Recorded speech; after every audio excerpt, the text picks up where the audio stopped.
The Temple of Wisdom. God protect us. Wind Strider. Don't blink. As one with wind and cloud. Nowhere to hide. Incoming. Hey!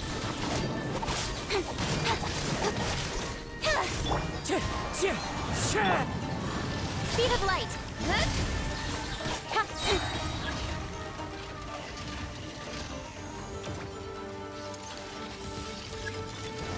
Don't blink.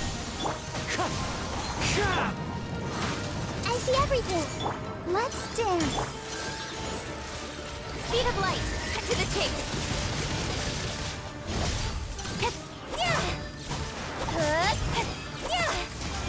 Don't blink.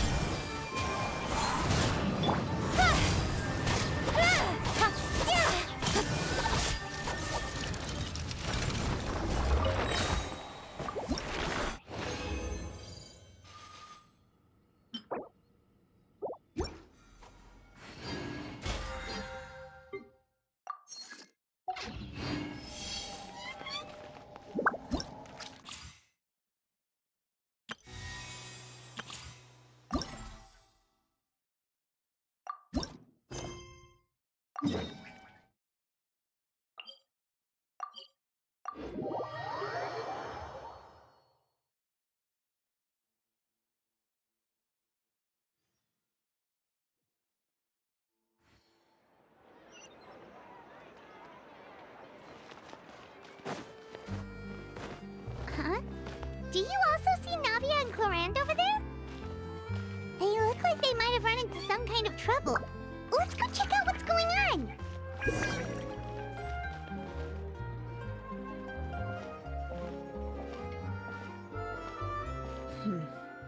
Still no dice?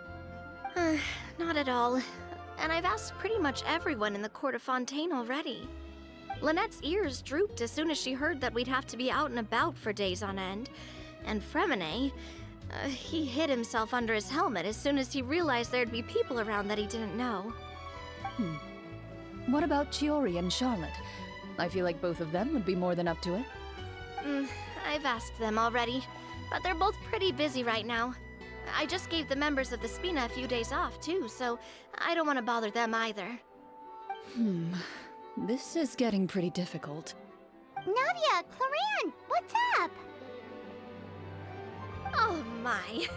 Well, if it isn't my dear partners. How are you all doing? Huh. Navia? Huh? Oh, you mean... Yep, this is our chance.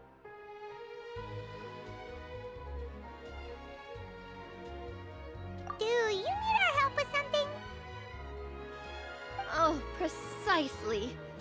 My dear partners, we've got a huge problem right now that only you can solve. Whoa, for real? Absolutely. We've already exhausted all our other options.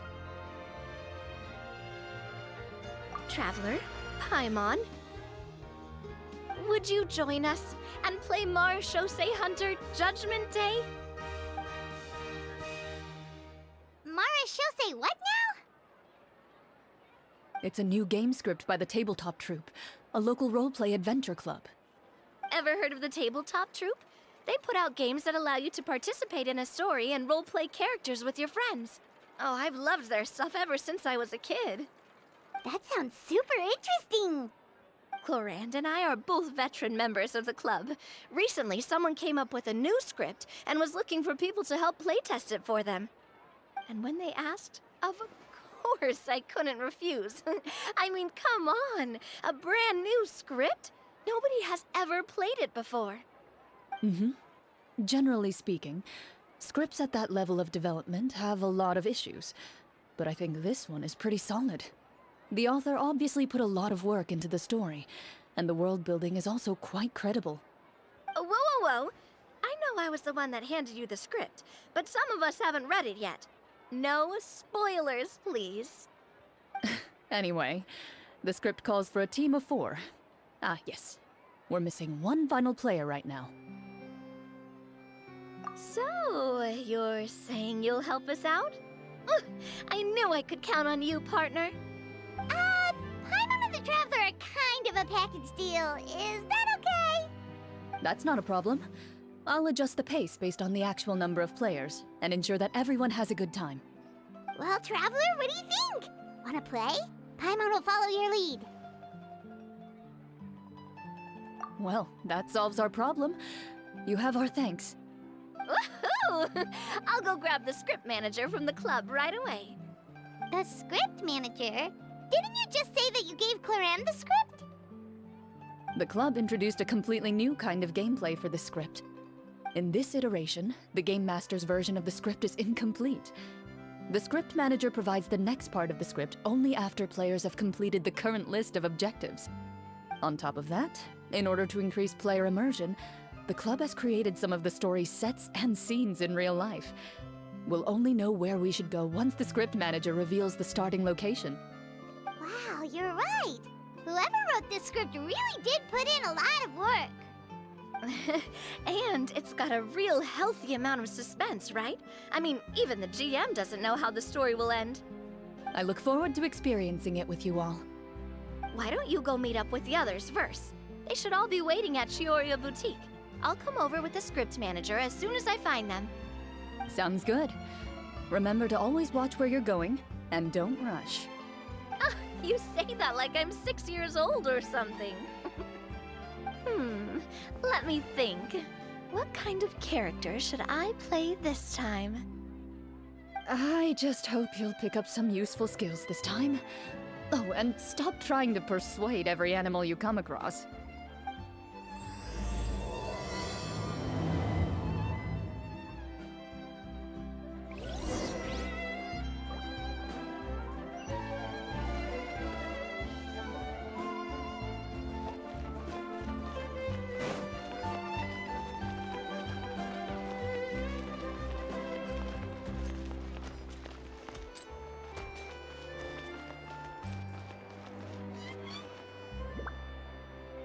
Oh, sorry to keep you waiting. You're back! Huh? And you've got the Traveler and Paimon with you, too! What a pleasant surprise. I assume you'll be joining us for the game then? Linny, Farina! Paimon didn't know you were playing too. Are you also members of the tabletop troupe? I'm more of a casual member, if anything. I haven't taken part in many formal club activities. Lynette Fremine and I play something similar at the Hotel Bouffe Tété sometimes, but I'm usually the GM. Still, I'm sure it'll be fun being a player for the first time. I'm looking forward to it. Well, I'm not a member of the club at all. Clorinde simply woke me up first thing this morning, said there was a good script worth experiencing, and asked if I wanted in. If you're interested, I can give you a referral. That should give you a 40% discount on membership fees. I think I'll wait to see how this experience plays out first, especially when it comes to the quality of the script. If it's sufficiently fun, then I'll join. Do you participate in a lot of tabletop troupe activities, Clorinde? You could say that. She's actually one of the few senior game masters of the troupe. Right. I knew about that even when she was still my subordinate. It's nothing. Really, just a small hobby of mine. Wow. Paimon's so used to seeing you be all upstanding and intimidating as the champion duelist. It's kind of hard to imagine you role-playing with a bunch of friends.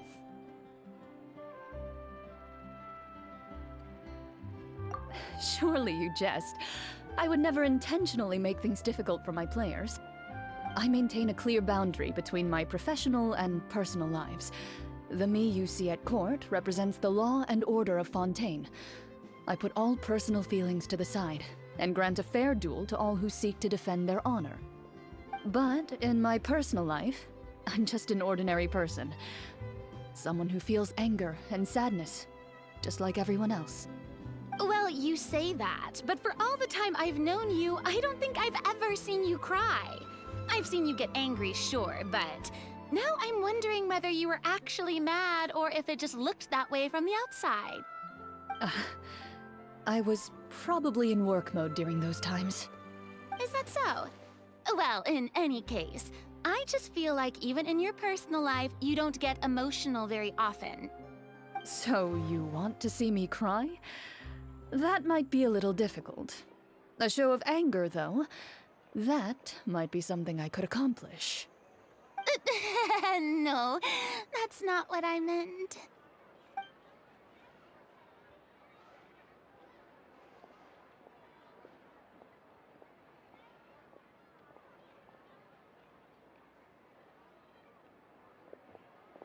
I'm back! Here, allow me to introduce you to the script manager, Mr. Florian. Pleasure to meet you all. Hello. Wait, are you a champion duelist too, Mr. Florian? Oh, no. This is just the costume provided by the club. I occasionally play a few of the roles in my scripts. That sounds like a lot of work. It's nothing. It's the least we can do to give the players a more immersive experience. Anyway, allow me to give you a brief introduction of the script. This script was adapted from the real history of the Marashose hunters. You all will play the role of hunters from a bygone era and resolve a series of events unfolding in the capital. Paimon's not super familiar with the history of the Marashose hunters. Is that a problem? Oh, no problem at all. I can give you a brief rundown. So, basically, Marashose hunters were people who dedicated themselves to hunting monsters and protecting the city by using a special swordsmanship technique passed down over generations. Their story can be traced back to the ancient Remurian dynasty, as well as the first hunter, Cassiodor. But I'll leave the finer details for you to seek out and discover later. Mm-hmm. And I'll provide additional commentary as the story progresses. In that case, brave hunters, are you ready to set out on an unknown adventure? Whoa, just one sentence and it's like we're in the story already! Aha, I see many a determined gaze before me. Very well, head over to this location and begin your heroic journey. So, as we follow the story, it leads us to specific scenes? Ooh, sounds pretty innovative. What does the message in the envelope say? It's the exact location of the scene, as well as the formal permission to use the venue. Huh, seems like they have everything prepared. Please check all your belongings, everyone, and make sure you haven't forgotten anything. Once you're ready, please follow me to the designated location. Sounds good! Hunter Squad, move out!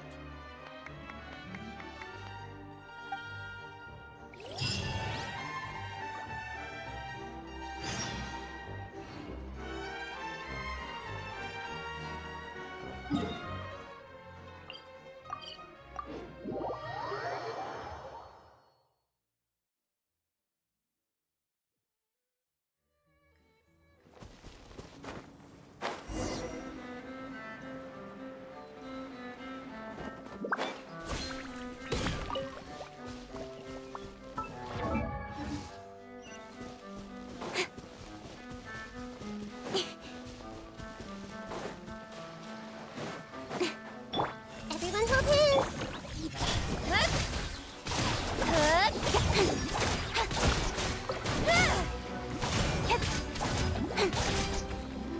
Incoming!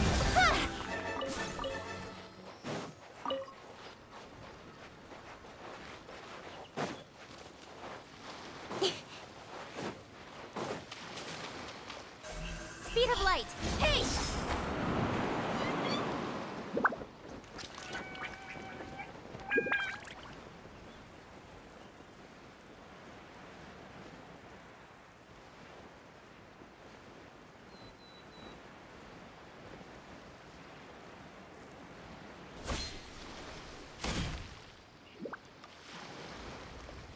Whoa, they really have thought of everything. Even the phaetometer is here and ready to go for us. The phaetometer. What's that? It's a card that's used to determine action success or failure. We'll need to use it when we try to use certain skills. And what about all the dessert and tea? Is that for us as well? That's what the message said. Oh, really? That's so nice.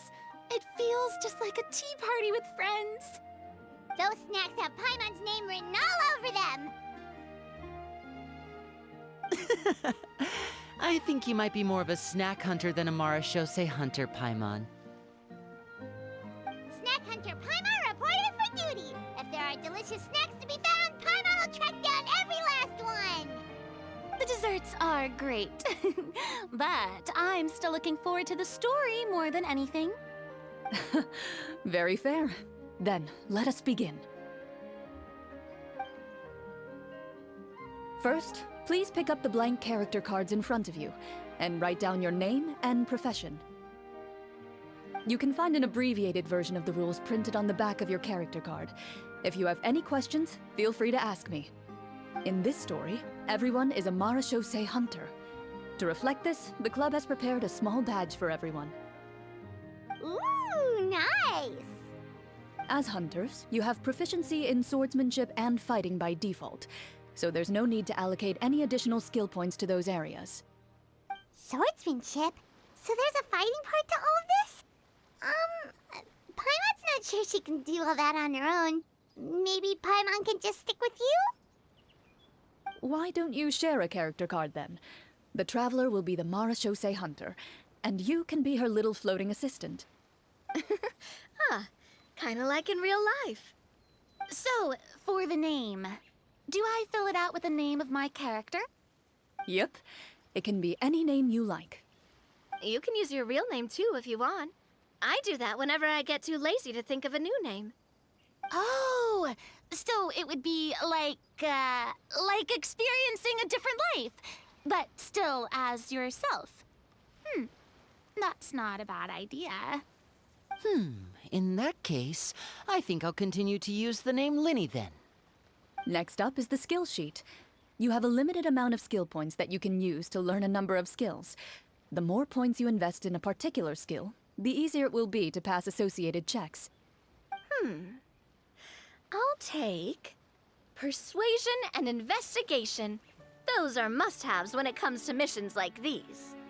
Oh, those skills sound like they'd be useful for gathering intelligence! Good idea, Navia! Just as expected of a veteran player. So should we also take those skills then? Not necessarily. Since we're working together as a team, we could leave the negotiations to Navia and use our skill points to pick up other useful skills. For example, I think I'll take stealth and sleight of hand. That will give us more options if we run into any situations we can't negotiate our way out of. Oh, interesting. I wasn't thinking about it like that. I suppose it's not so different from an acting troupe. Everyone has their own role to play. Let me see. I'll take arts and performance. I'm not quite sure what use they'll be, but I'm not as knowledgeable about the other skills, and I am not too confident I'd be able to roleplay them well. Well, that leaves us. What do you want to learn, Traveler? Ooh, so you want to help people when they're injured. That's nice of you. Ha-ha! Gotta say, this suits you really well. Nothing boosts morale like good food. So what do you think? Are you sure you want to learn these two skills?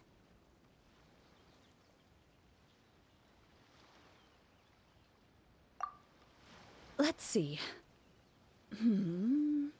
Oh, looks like you each have enough points to choose one final skill. You've all picked such classic skills. It's fine to go a little bit out of the box, you know. Why do I get the feeling she's getting ready to cause trouble? For example, this one here. Summon.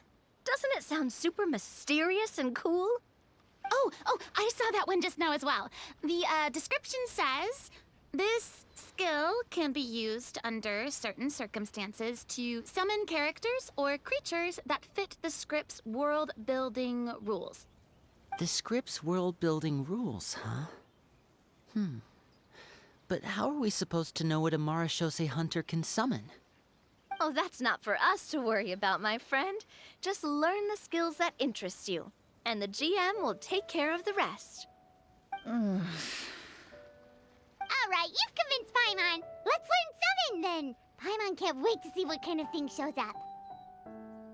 Well, now that everyone's more or less finished creating their characters, we can begin. Since 2 of our players are doing this for the first time, though, let me ask. Would you like to play on easy mode or authentic mode? What's the difference between the two? Well, in role-playing games, the story sometimes changes based on the decisions of the players and the results of the Fatometer. For example, if you fail a check, that means you cannot use the target skill in that scenario. A critical failure may even result in further negative consequences. If you choose to play in authentic mode, every time you elect to use a skill, you'll need to use the Fatometer to see whether you succeed or fail, and face any consequences that may follow. If you choose easy mode instead, every check will be successful by default, and you won't have to worry about luck playing a factor.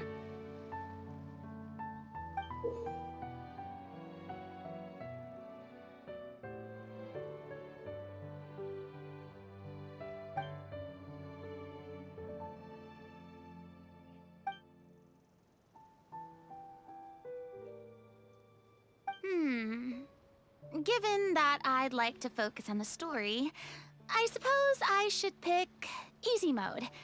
I'd feel bad if I brought the team down by failing my checks.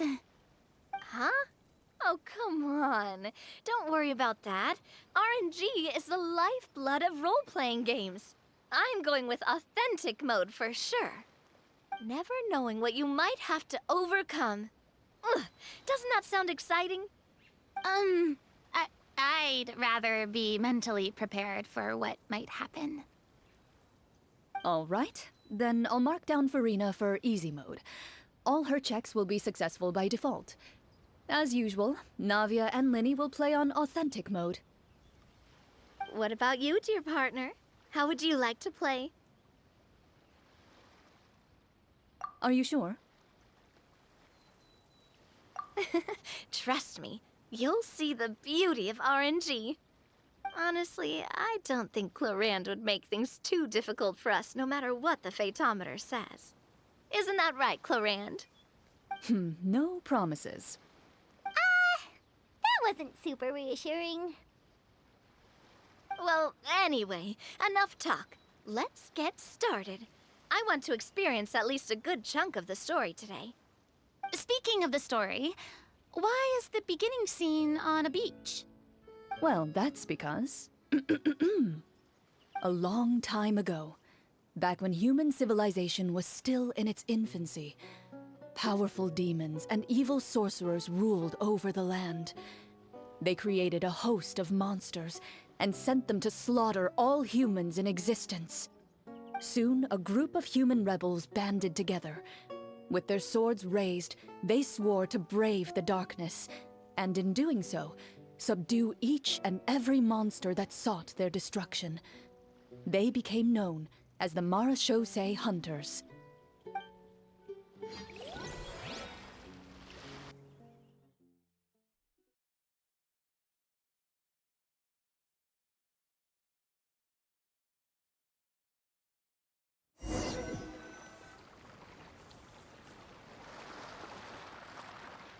Sometime later, as a member of the Marachose Hunters, you receive a commission.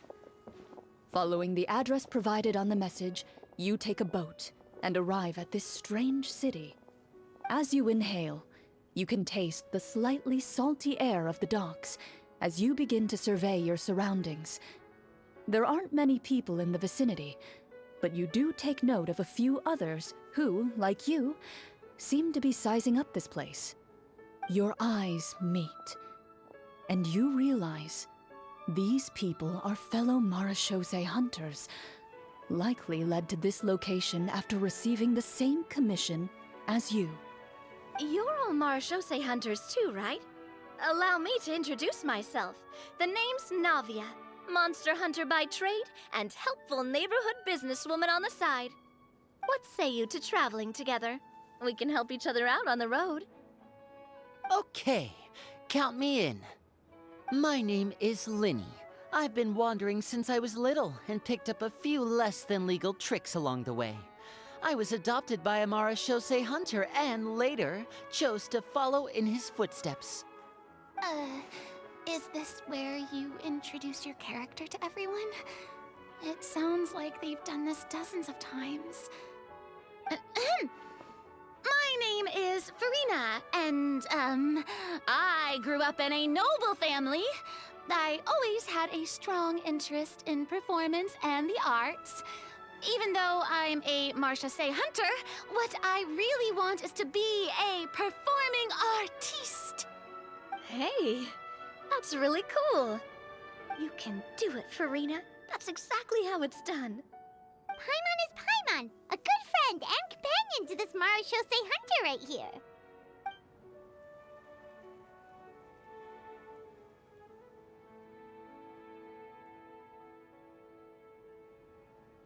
I've been studying medicine ever since I was a child.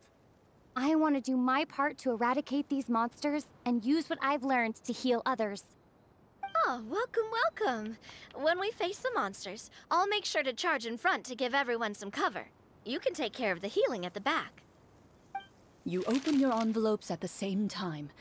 The message reads, "To the honorable and trustworthy Marashose hunters, our kingdom is currently facing a grave crisis. The lands outside the capital have been overtaken by monsters, and our people are being led astray by forces of wickedness.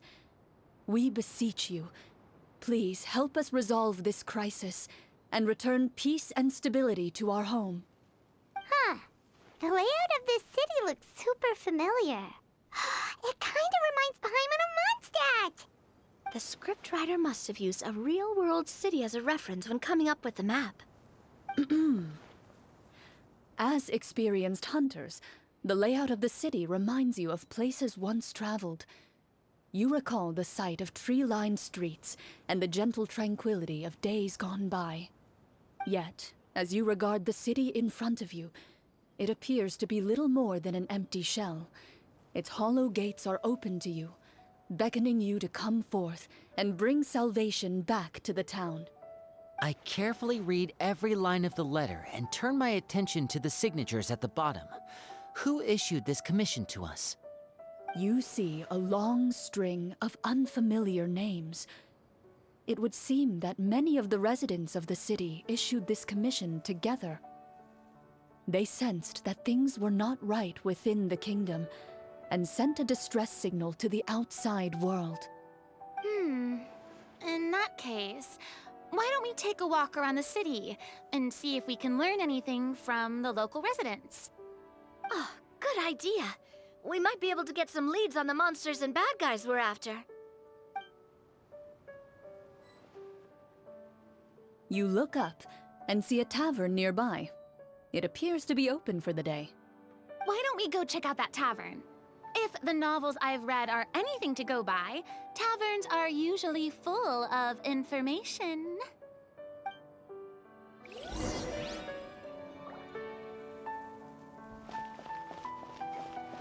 As you approach the tavern, you find a plainly dressed woman standing nearby. She appears to be rather troubled about something.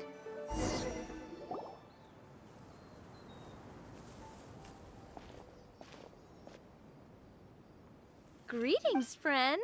Lovely weather we're having today, don't you think? Oh, hello. I suppose you're right. The weather today is quite lovely. If only those monsters out there would stop causing trouble. It seems like every character included in the script has a certain amount of useful information to offer. If we keep asking questions, we might be able to get some good leads. Oh, come now, don't be sad. Life is all about optimism. Oh, that reminds me. What did you have for breakfast this morning? Huh? I don't think that's the kind of question we're supposed to ask. Nothing turns a frown upside down like good food. How about some macarons? I could make you some. You didn't even take cooking as one of your skill proficiencies. That's not necessary, miss. Excuse me for saying this, but you don't really look like a chef. Besides, I'm not really a fan of sweets. So you're someone who barely smiles and doesn't like sweets. You're really starting to remind me of this one friend of mine. Hey! Did she just... me? Clorinde must have broke character for a second. This isn't getting us anywhere. Traveler, maybe you can think of something.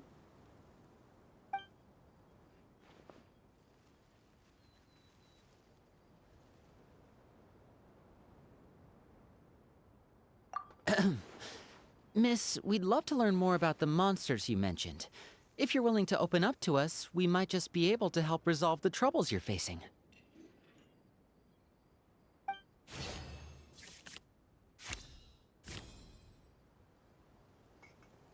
You weren't even the one that learned persuasion.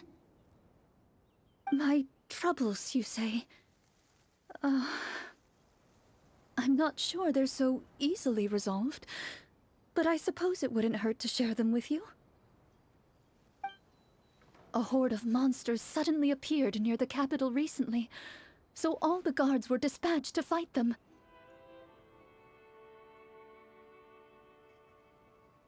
Do you remember when those monsters appeared? I'm not completely sure. All I know is that my husband was dispatched to fight them 3 days ago. Do you know where he was sent?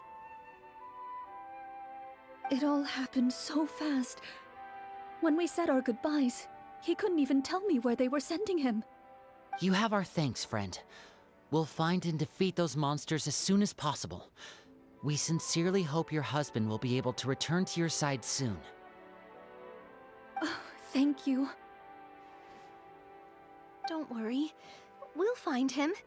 Just try to remain optimistic and wait for good news. We don't always get to choose what happens to us. But we do get to choose the little things, like what we eat and how we respond to the things life throws our way. I hope that one day, you too will recognize the power of something as small and inconsequential as a delicious dessert. I'll do my best.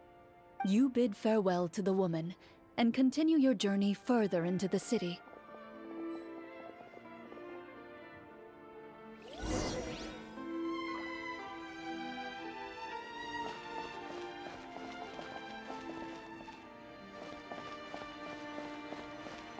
As you venture further into the city, the streets appear largely empty. An elderly woman walks past. You see her shake her head as she puts away her wrinkled wallet. A nearby merchant folds his arms and gives you a disdainful look. You get the impression that he's someone who has long gotten used to the sight before him.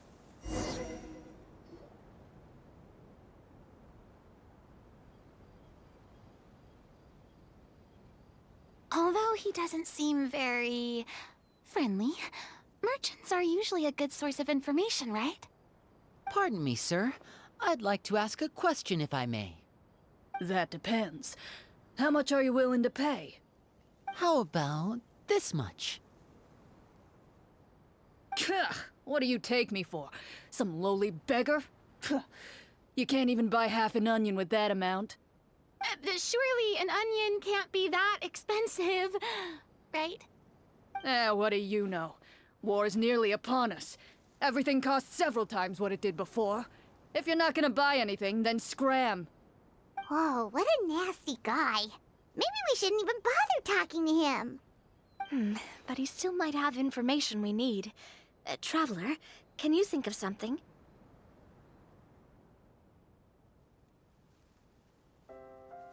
Sir, we came to this city to solve the very problem you seem to be referring to.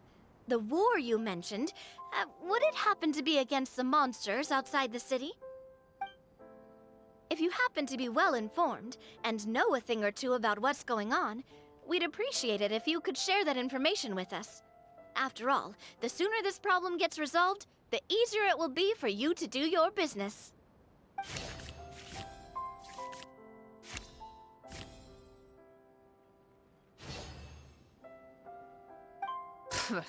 Well, things are basically as you said, young lady. Those monsters are camped outside the city, and they've been destroying all our trade routes. We have limited reserves within the city, so if this continues, we're all gonna be in big trouble. Wait, you're saying no one has put a plan in place to distribute supplies or maintain order? We could all starve and those nobles in the palace wouldn't even break a sweat. Who knows? Maybe they've been in cahoots with the monsters all along. That is concerning. All right. That's all the information you need, right? Off with you now. I've still got business to do. You know, if you smiled a little more, you'd definitely get more business. And I bet that would make your life just a little bit sweeter. I'm not saying it's guaranteed to work. It's just a tip.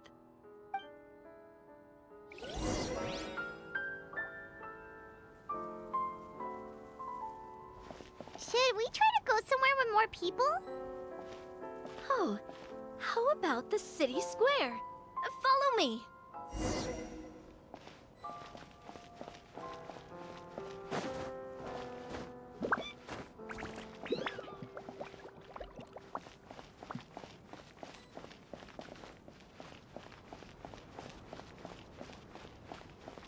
Before you lies the city's central square. You see a man with a slightly anxious look on his face, pacing back and forth, his head hanging low. He doesn't seem to notice your approach. Still immersed in his own thoughts, he shakes his head and lets out a long sigh. This guy seems promising enough. Maybe I can get some information out of him. Hello, sir. Is there anything I can do to help you? Wait, you're... I'm... Oh, dear goodness! You're a Marashose hunter! You recognize us? Ah, are you one of the people who wrote the commission letter? Yes! Oh, I didn't expect you to actually come! Oh, what great news! The city is saved! What happened here? Alas, we once lived comfortable, carefree lives. This city used to be free of monsters. The first Marashose hunter, Casiodor, the Golden Hunter, he was the one who drove them back. However, monsters have once again surrounded the city. Perhaps the seal that kept them at bay has lost its power. Or perhaps an evil sorcerer has been meddling in our affairs. All I know for sure is that their return has stripped the city of any chance at peace. Are there not enough soldiers to drive them out? It's not a question of numbers. The guards simply have no idea how to deal with them. Most people my age have never even seen one of the monsters, much less been trained to fight against them. What's worse, many of us don't even know the history of the Marashose hunters anymore. When I was a child, though, my grandfather would tell me stories about how the Marashose hunters drove back the monsters. So, on the off chance that something might come of it, I decided to reach out to you. To be perfectly honest, I was starting to think all those stories were just tall tales. But now that I've seen you in person, I finally know that it was true! Well, you can rest easy, friend. The righteous and formidable Marashose hunters are on the case. The man is touched by your determination and resolve. His eyes begin to well with tears of relief. Still, if we are going to hunt the monsters, we need to know where to find them. Can you give us any leads? All I know is that the area outside the city is dangerous. I'm afraid I can't point you toward a specific location. Oh, although, if you leave the capital through the main gate and follow the road, you should run into a group of guards. They might know more about where to find the monsters. I see. We'll go look for them then. All right, be careful. Oh, and one last thing. The monsters outside the city are just part of the problem. There are evil sorcerers inside the city as well, so be on your guard. They're actively working with the monsters, and have corrupted the court ministers with malicious magic. They're the reason why, even inside the city, everything has been a giant mess. Even one of our kindest ministers has turned into a boorish and unreasonable figure, interested in nothing but enacting laws that exploit the people. Who knows how much longer we'll be able to go on like this. Talk about being stuck between a rock and a hard place. I feel bad for him. Maybe we should try to cheer him up?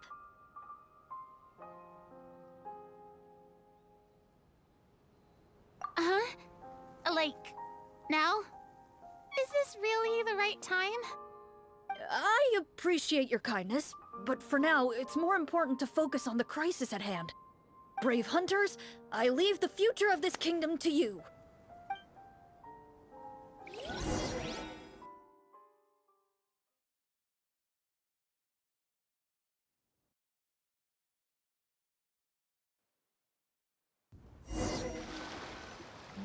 If I understood correctly, there are currently 2 problems in the kingdom that need solving, right?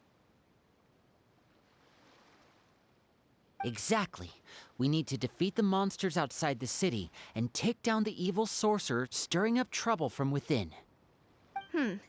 But which problem should we tackle first? Well, this seems like a good moment for a break. Take some time and discuss what you want to do. Let me know when you've made your decision. I really didn't expect the people in the city to keep us at arm's length like that. I totally thought the hunters would be treated like heroes. Well, Clorinde said the script took cues from the real history of Fontaine, right? Maybe the real-life Marachose hunters were also treated like that.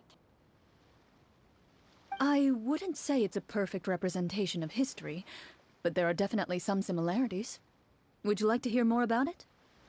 Sure. As long as it doesn't spoil anything in the script. You've brought up bits and pieces of the hunter's history before, but it was all in passing. Paimon wants to know too! The hunters were super powerful, right?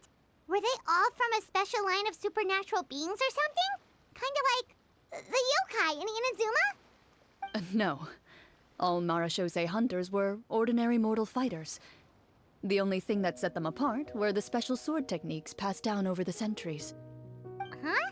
So you mean anyone could become a Marachose hunter? In theory, yes. All you would need to do is survive the rigorous training and master the swordsmanship techniques required to fight the monsters. Still, most people dropped out at the early stages, and others called it quits the minute they saw a monster in person. To become a hunter, you must be strong in both body and mind. What kind of monsters did the hunters fight exactly? Oh, and the evil sorcerer the script mentions. Did they exist in real life too?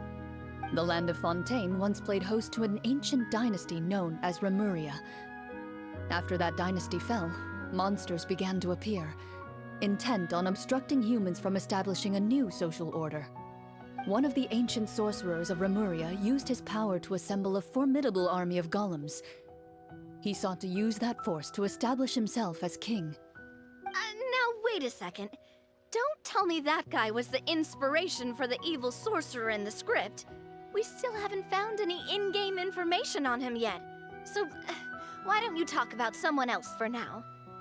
Well, I wasn't planning on going into anything you might be able to find out in the game. But if you want me to talk about something else, then... how about Casiodor, the Golden Hunter? Or Egeria, the ex-Hydro Archon? Wait, but those people are all from a super long time ago. Where did you learn all this, Clorinde? From my master. By master, you mean Miss Petronia? Is someone you know? Absolutely. Miss Petronia and my father were good friends. Back in the day, she would often bring Clorinde over to play, but then... Let's not get off topic. Anyway, back to what I was saying. Responding to Egeria's call, a number of warriors followed Casiodor into battle against the monsters. This group of warriors, under Casiodor's leadership, became known as the Marachose Hunters. Yet, as Fontaine entered an era of peace, their work gradually became obsolete. The Marachose Phantom, originally an association made up of hunters, eventually came to be predominantly comprised of Melusines, Ah, I see. That explains why most of the people in the script have forgotten the hunters or think of them as nothing more than a legend. Is that really a bad thing, though? It can get tough always being the one shouldering everyone's expectations. Depends on who you ask, I suppose. If the name of the organization no longer commands respect, investigative work is bound to suffer. Speaking of investigations, which problem should we tackle first? Monsters or evil sorcerer? I vote monsters. That's the main duty of the hunters, right? We can come back to the sorcerer later. Well said, Miss Farina. Plus, if the sorcerers really are the masterminds behind this whole thing, defeating the monsters could give us some clues on their intentions as well.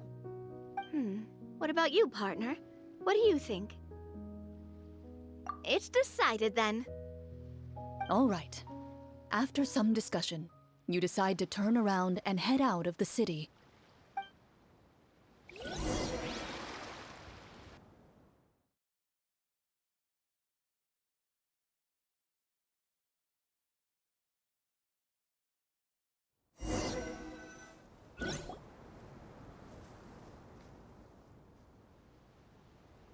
Let's take a look around, like that guy said.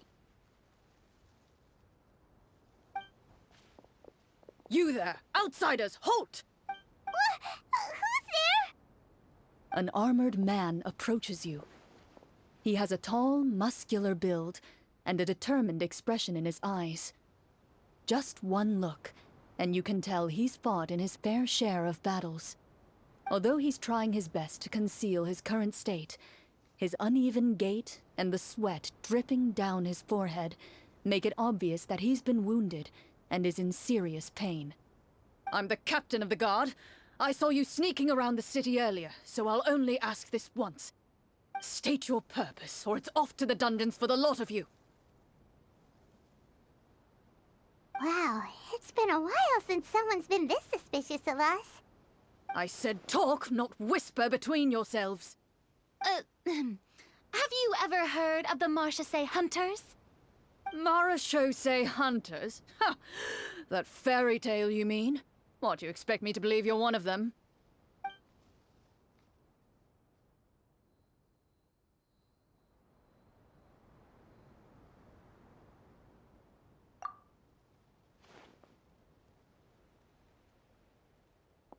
Sir, we were indeed in the city earlier, but our purpose was only to gather information on the monsters.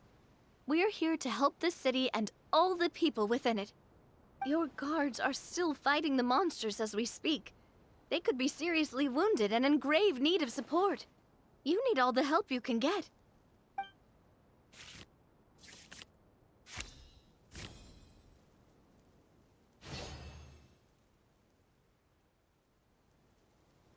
The man regards you with doubt and concern.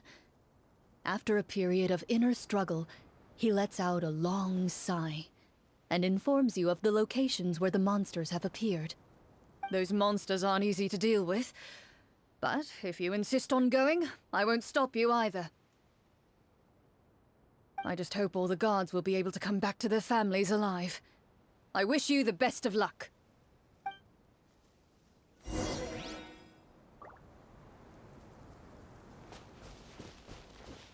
Based on what the captain said, the monsters should be right up ahead. Let's go. Hopefully we're not too late.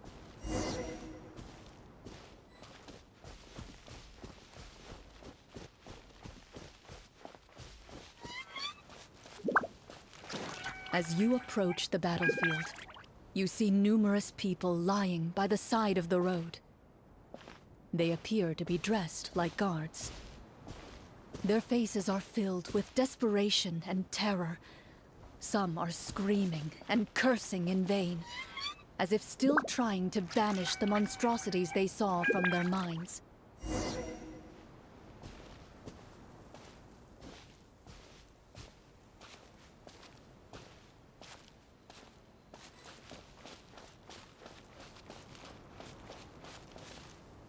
A few of the wounded look up at you in shock and disbelief. Quick, leave this place. Turn around and don't look back, they yell.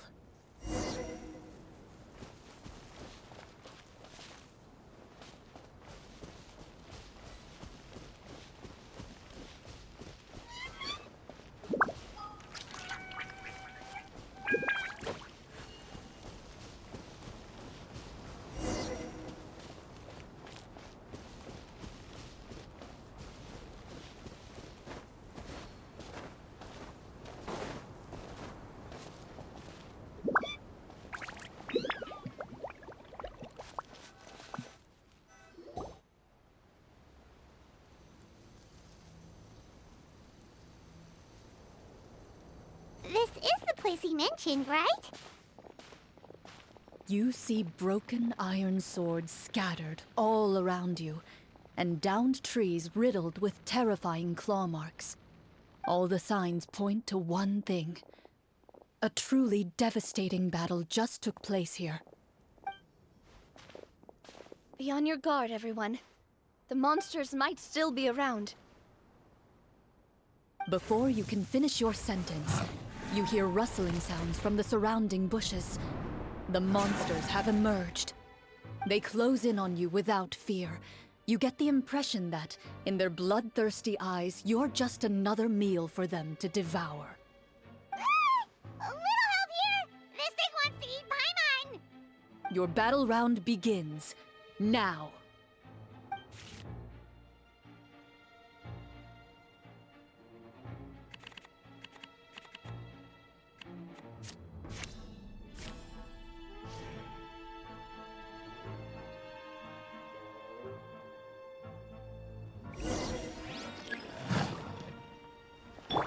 Shower me with praise! A proper send-off! From this crumble apart! Let's get this show on the road! The next battle round begins now. Step right! Drop! Coming at ya! Watch out! Ha! Coming at ya! The monsters let out a terrifying roar of anger and resentment before dissipating into thin air. Ugh! Thank goodness it's over! We're lucky the Marashose Hunter class came with all those preset skill points. Otherwise, we would have been in some real trouble.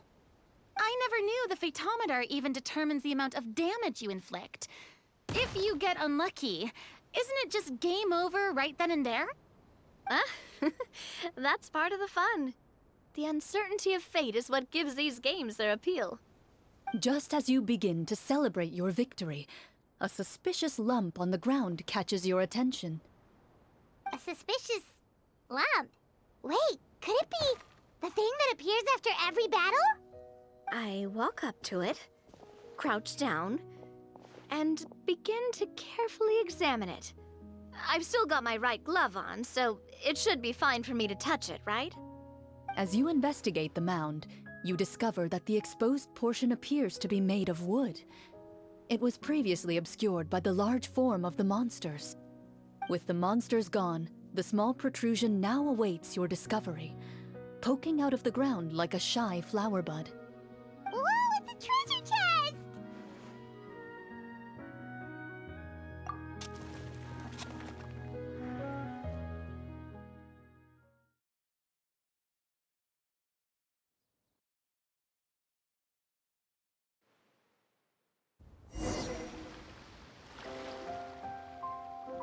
With everyone's help, you successfully excavate the wooden chest from the ground. Even without opening it, you can tell from the mora and jewels scattered around the chest that it must contain quite the fortune. Makes sense. We worked hard for this. Let's open it and we can share what's inside. I can understand your excitement, Paimon, but think about it. Doesn't it seem like there are people out there who need this treasure more than us?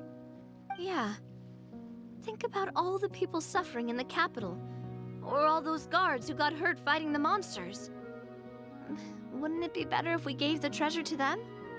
Wait, is that how it Paimon thought since we were the ones to dig it up, we could just take it for ourselves. Well, let's put it this way. Any decision you make during a role-playing game can impact the future course of the story. But would the people really believe us? It's hard enough for us to prove we're Marchese hunters. What if they think we procured the treasure illegally? They might get even more suspicious of us. That's definitely something we should consider. Maybe we can come up with an explanation in advance. Well, if donating it could cause that much trouble, why don't we use it to buy some gear and fill up on good food? Then we'll be ready to fight even more bad guys. Looks like you're facing a difficult choice once again. Well, it's getting late. Why don't we call it a day for now? Wow, where did the time go? I'm not sure if it's because I'm having so much fun with you all or because the story is particularly enticing, but I feel like I could almost keep going. Here, here. Ooh, how about we play through the night? I'm not sure I'll have enough energy for that. Yeah, that won't work for me either. Lynette will give me an earful if I get home too late. I understand how you feel, Navia, but we have to change venues for the next part of the story anyway. Huh? Another location? Mm-hmm. There's a special note for the GM at the end of this section that says to proceed to an indoor set for the next part of the script. Whoa, they really pulled out all the stops for this new script. Well, even if we end the game for the day, we can still stay a little longer and hear Clorinde finish her story, right? Paimon wants to hear more about the history of the Hunters. Something tells me you just want to finish the free desserts before we break for the day. That's just a coincidence, okay? Besides, to Paimon, not finishing free food feels even worse than having to buy her own. And anyway, Paimon really does want to hear more about Clorinde's master. Well...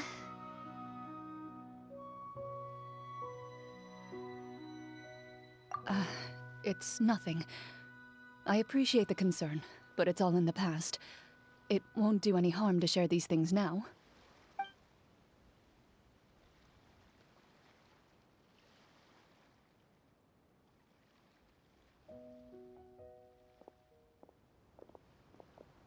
My earliest memories are of living with Master.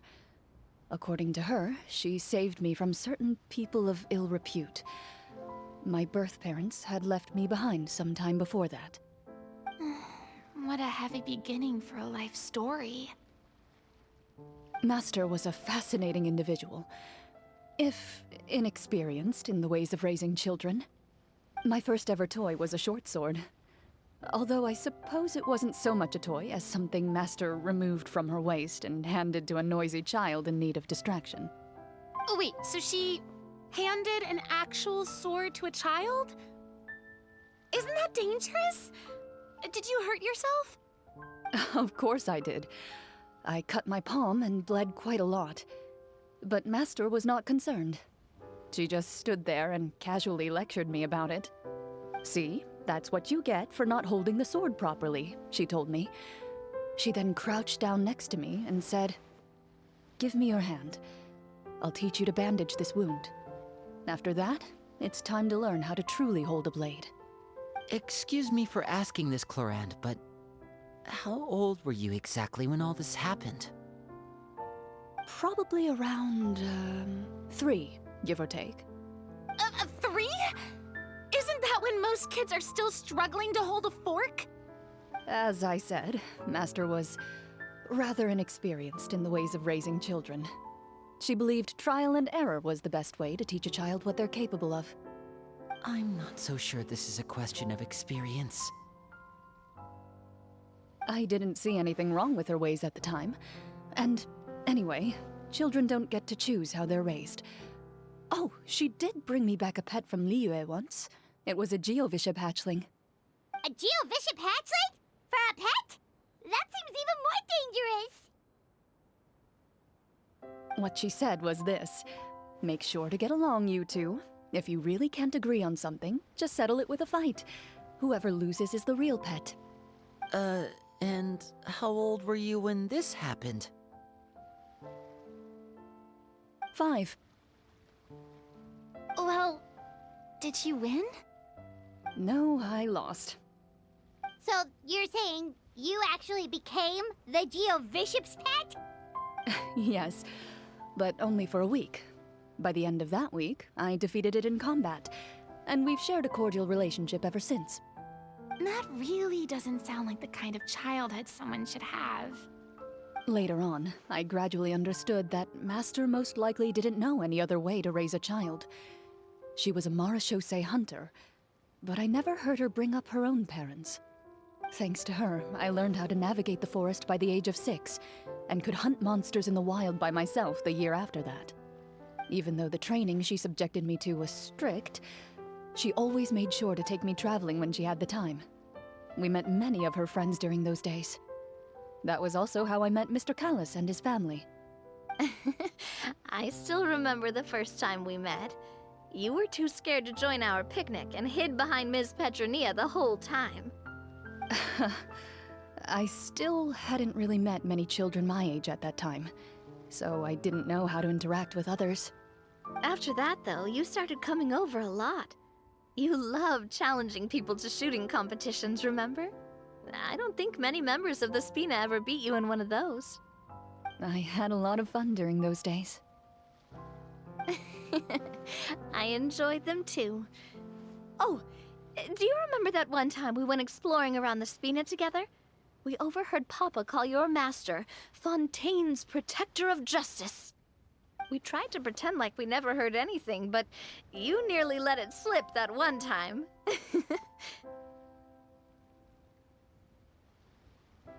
Protector of Justice. Oh, wait, you mean that vigilante hero from 20 years ago? The one who is always active at night? Yep, that would be her. She often would put on a black cloak and go out at night. I never knew where she went or what she was doing. Until, like Navia said, we overheard the truth from Mr. Callis that night. 20 years ago, huh? I still remember the guards leaving all kinds of witness reports about her on Nervalette's desk. My apologies. Oh, there's no need to apologize. You had nothing to do with it. And anyway, everything she did was for a good cause. Although, calling herself the Protector of Order was a bit much, especially when she deliberately operated outside the law. Huh? When did the Protector of Justice become the Protector of Order? Oh, she had a bunch of code names. I heard she would just come up with a name on the spot whenever she was asked. Later on, she probably got sick of answering those questions and decided to stick to just 2. The Protector of Justice and the Protector of Order. That sounds like her, all right. I bet she forgot which of the 2 she'd use by the time she got back each night. Well, she certainly sounds like a fascinating individual. With her strong sense of justice, it's no surprise her student followed in her footsteps. It's true. I always wanted to become like her. Someone powerful, independent, and with a strong sense of conviction. But...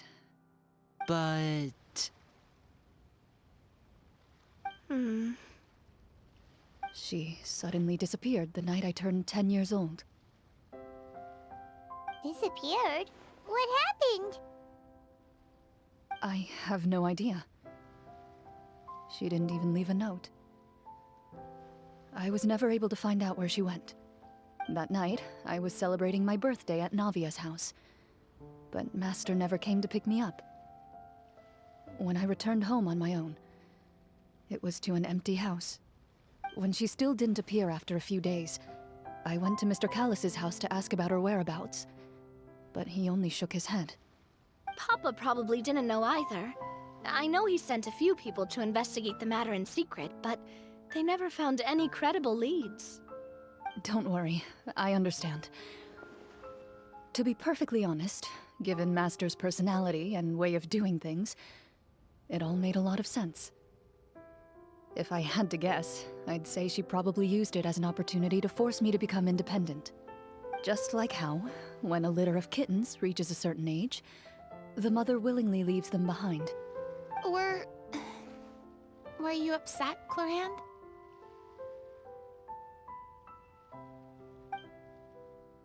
I was at first, but not anymore. I don't believe Master would suddenly disappear for no reason. There must have been something she just had to do. Well, despite everything, you still managed to follow in her footsteps and become the greatest champion duelist in all of Fontaine. You're practically a living symbol of law and justice. I suspect my position would be far too by the books for her. Master always did whatever she pleased. But you're right. I suppose I do take after her in some ways. Who knew Clorinde had such an interesting past? I never had the chance to ask her about it before. I wonder if Clorinde's master were the champion duelist back then, would that duel against Mr. Callus have gone differently? Oh no. Judging by the atmosphere, Clorinde and Navia are probably thinking something similar. The mood just got super awkward all of a sudden. Well, anyway. Would you look at the time? It's getting dark, so we should probably call it a day for real this time. If we keep talking like this, we really will be here all night. I had a great time today, Miss Clorinde. Thank you for being our GM. Anytime. The script was good, but I've got to say, your childhood stories were even better. Hey, you should tell us more about that fight against the Geovishop sometime. Maybe your master was onto something. You could be right. What does she mean, onto something? I certainly don't know any 5-year-olds who want to fight a bishop in their spare time. Guess I'll head back as well. I need to save my energy if I want to continue enjoying the story tomorrow. You're that excited to hear about my fight with the bishop? I was talking about the script.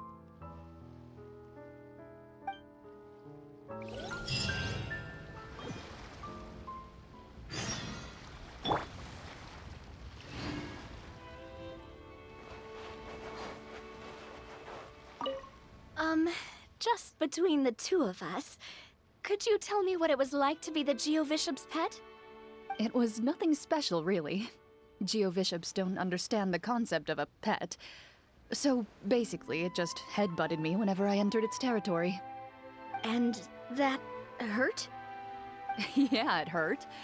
What, something you want to experience for yourself? Oh, I'm good. Thanks.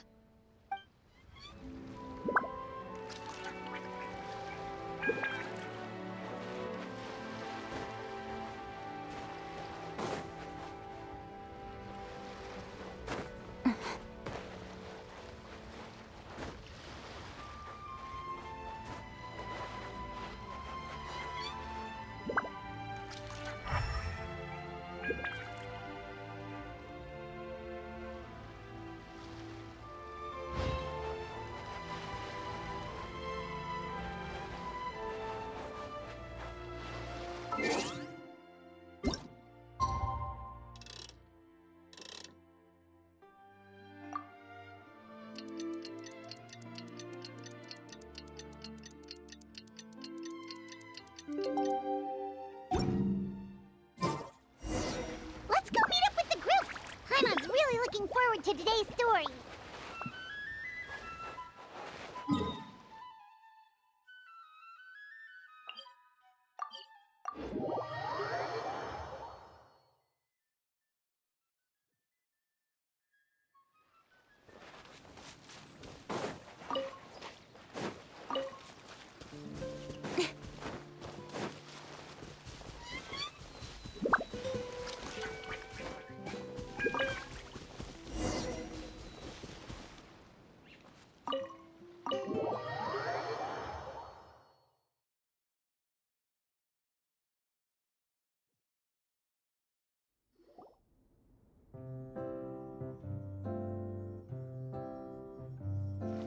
looks like everyone's here. Now, before we begin, why don't we finish where we left off yesterday? There was an important decision to be made, yes? I'll pour everyone a cup of tea. Is that really the most important part, though, Clorinde? Paimon's more concerned about our current surroundings. Heavy walls, cold railings, dim lights. This is obviously supposed to be a prison. I admire the work put into the set. Still, it's obvious the scriptwriter has never paid a visit to the fortress of Meripede. So the set is going to be a part of the script? Unfortunately, that is something I can neither confirm nor deny. Anyone think Clorinde's smile is starting to look kinda scary? Well, whatever happens, we'll just have to push on. But first, we should really figure out what to do with this treasure. If we're worried about arousing suspicion because of our identity, why don't we give ourselves a different name, just like Clorinde's master did?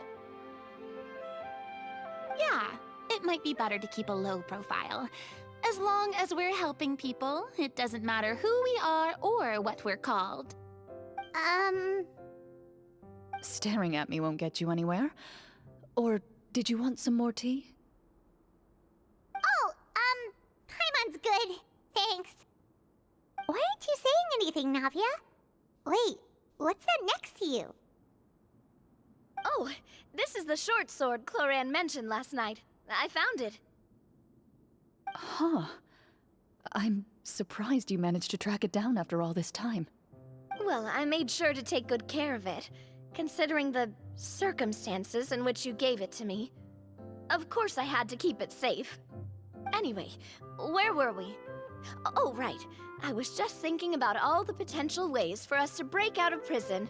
We could dig a tunnel, or try to bribe the guards.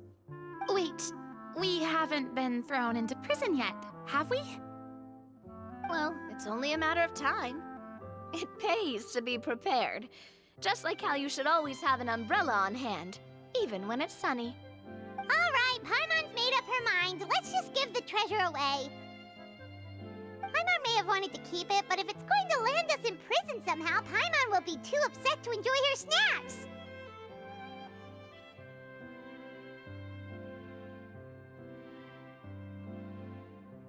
So, you reached an agreement?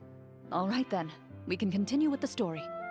Oh, and we'll collect all the scattered pieces of treasure on the ground as well. All right. You collect the treasure and make your way back to the capital with your bag of loot in hand.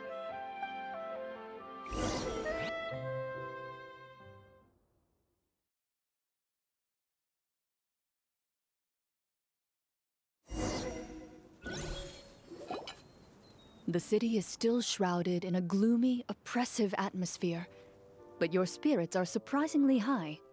In places where sunlight struggles to reach, you generously share your wealth with the children, the elderly, and the poor in urgent need of help.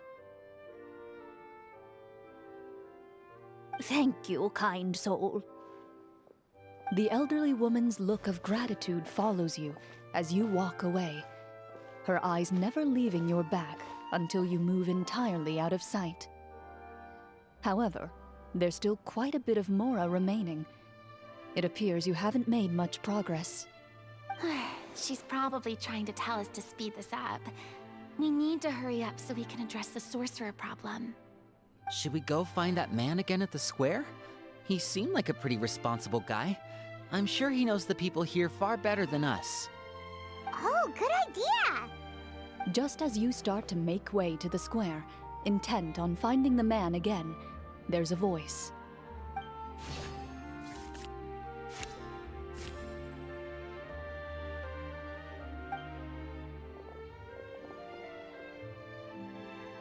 Please wait, distinguished guests. Several strange guards suddenly call out to you. They run forward to meet you and proceed to politely pay their respects. Greetings, gentlemen. Are we being invited for afternoon tea? Surely you jest, my lady. That would not be our place. It is His Excellency the King who requests to meet with you. Please come with us.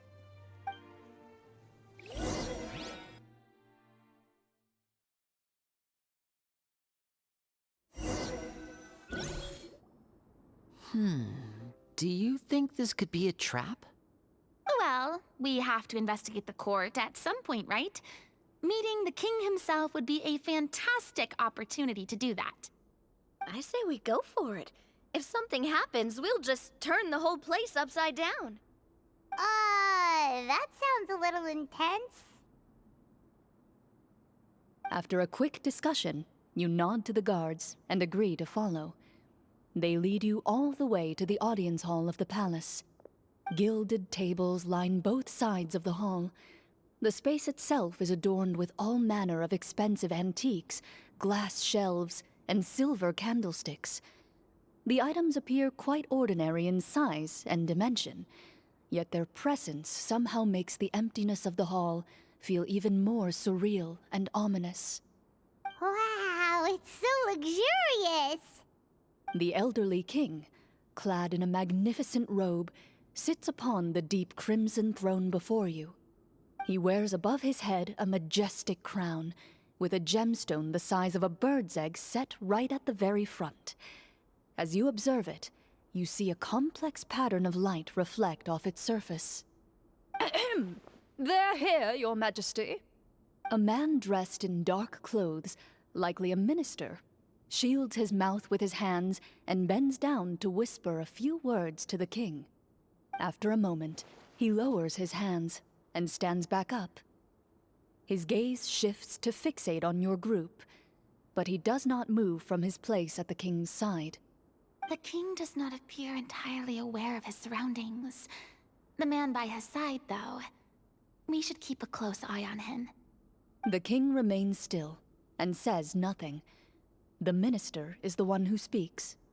Esteemed guests, allow me to thank you for coming to our faraway kingdom.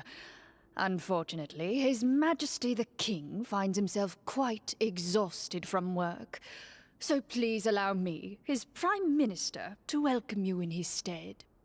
I've heard tell that your group, the Marechaussee Hunters, used your exceptional ability with the sword to repel the monsters near the capital. Such a great deed deserves to be rewarded. However, seeing that I was not fortunate enough to observe such a feat with my own eyes, you'll forgive me for seeking to verify the truth by speaking to you myself. Well, we've got nothing to hide. You brought us here to talk, right? So we'll just explain what happened.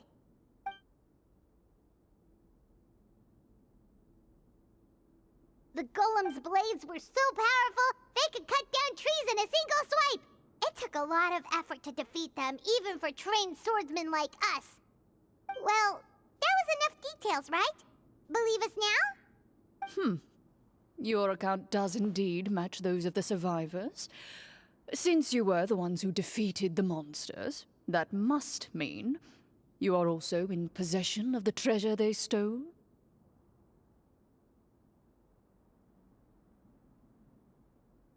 Well, we did take the treasure, but... How did he know about the treasure? Then I must ask that you return it at once. It belongs to the kingdom. Wait, but didn't you just say that our great deed deserved a reward?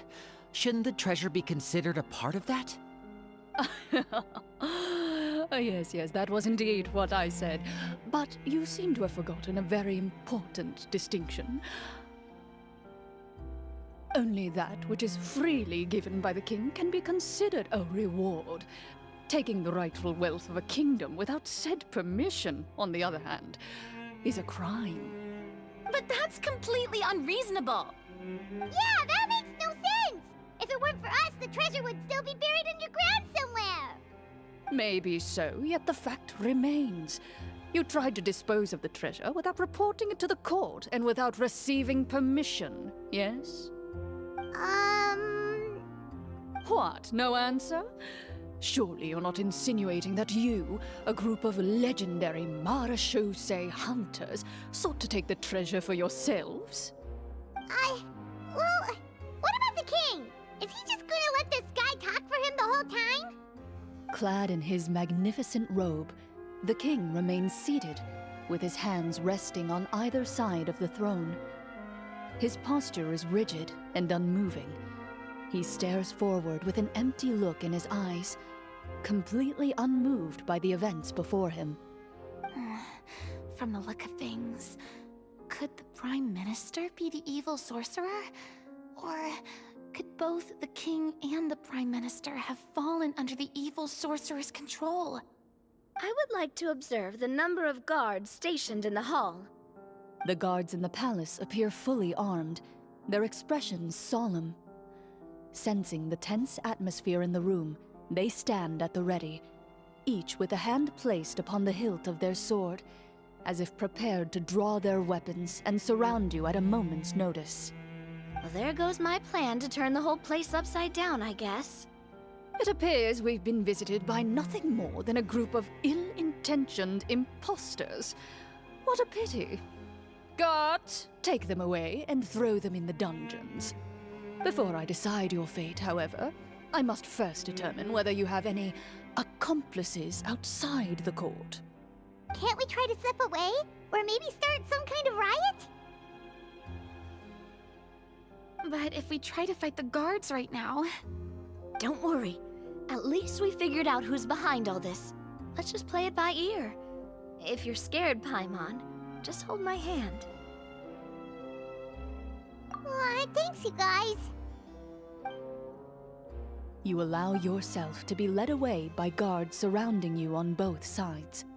It's only when you begin to feel drops of water falling from the dungeon ceiling and smell the stench of death and decay all around you that you finally realize you've stepped into a completely different world. Stay here, and don't try anything funny. The guards lock the cell door and leave without looking back. Wait, sir! Your voice echoes through the dark hall, but the only response you receive is the sound of water dripping from the ceiling. No! What should we do now? Carve out a new path of fate with our own two hands, of course. I draw my weapon. You reach toward your waist, but find nothing there. You now recall that your weapons were confiscated before the guards locked you in the cell.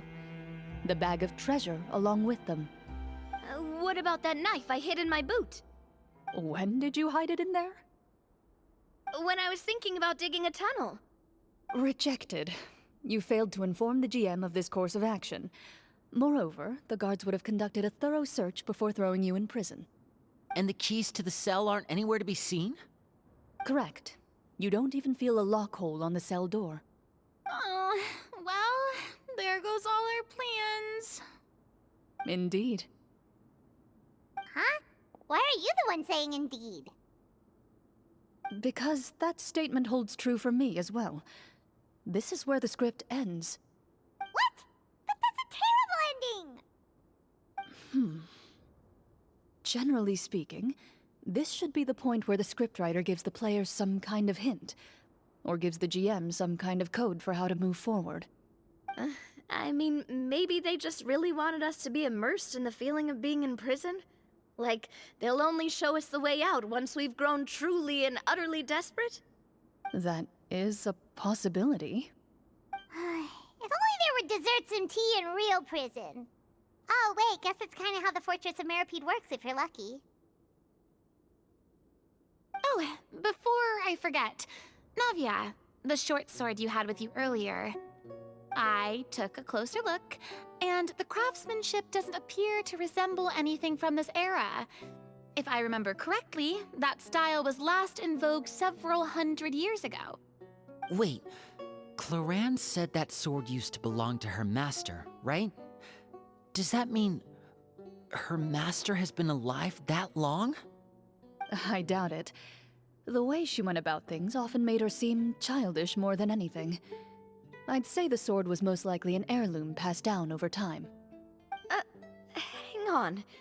A precious heirloom passed down to you by your master. And you gave it to me just like that? You weren't worried I might lose it? Master left many things to me when she disappeared. There was the sword, an old key, and a good amount of junk she probably just didn't want to take with her. I gave you the sword back then because I didn't want our friendship to end. Wait, when did this happen exactly? After the duel between Mr. Callis and myself. Before that, Clorinde would have meals with us and even stay over at the Spina some days. She was on great terms with Papa as well. After the duel, though, there was a period of time where we simply didn't know how to face each other. She entrusted this sword to me, and never came back. We were both sad, and conflicted, and totally overthinking everything as a result. Whenever I looked at this sword, I couldn't help but wonder if Miss Petronia had never introduced us to each other at that picnic. Maybe part of the sadness I was feeling could have been avoided. Back then, it felt like I hadn't just lost a father, but a close friend as well. No one can change the past. The most important thing is that you two found your way back to each other and can enjoy things like this together. Yep, you're right. I'm sorry, you two. I didn't mean to bring up any sad memories. Think nothing of it. No one here is at fault.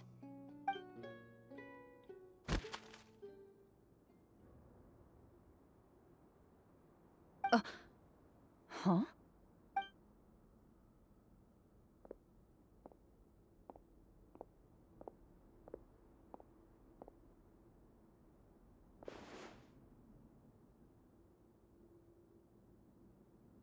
Oh, looks like the next part of our script is here. Perfect timing. The situation was really starting to get desperate. And not just because of the prison thing. From Clorinde's face, I really can't tell if it's good news or bad news.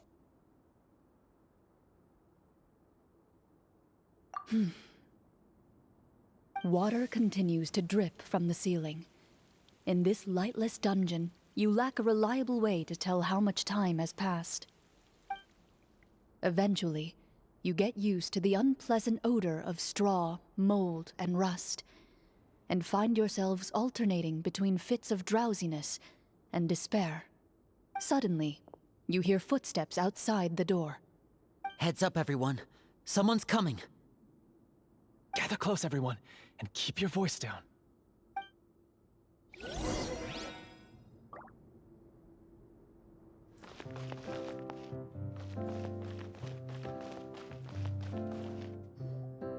Who are you? I work as a guard in these dungeons, but my true identity is the same as your own. I'm also a Marechaussee hunter. Huh? Shh! I've already sent away the other guards, but if we make too much noise... I understand, but how can we be sure we can trust you? The king has issued a formal decree. In light of the irrefutable proof of your crime, you're to be executed before tomorrow's sunrise. If you want to escape, it has to be now. Executed? We barely did anything! Monsters appearing at the same location as the treasure. Could this entire thing have been a trap? There will be time for speculation once we're out of here. As for my identity, I have no way to prove that to you just yet. Infiltrating the capital was difficult, and finding a chance to speak with you has taken a lot out of me. I could go on, but I think we can all agree that now is not the time for details.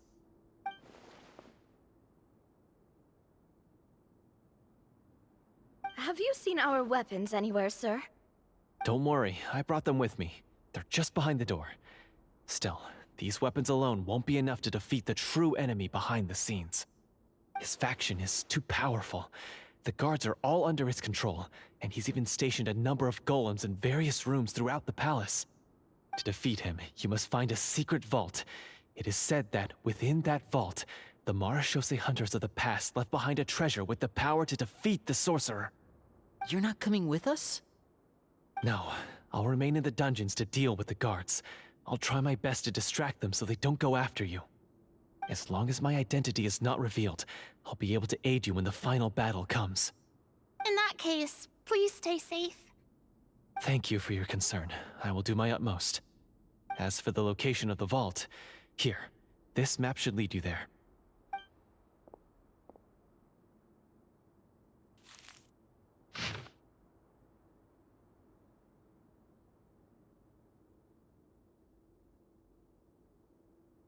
Got it. All right, once I open the door, remember to stick close and refrain from making any noise. I'll lead you out of here as quickly as possible. You now have the chance to restore the honor and legacy of the Mara Shosei Hunters. So please, get out there and reclaim what's ours. And be sure to exercise caution. With the help of the guard, you successfully escape the dungeons. Your sense of despair and anxiety both seem to fade as you continue your quest.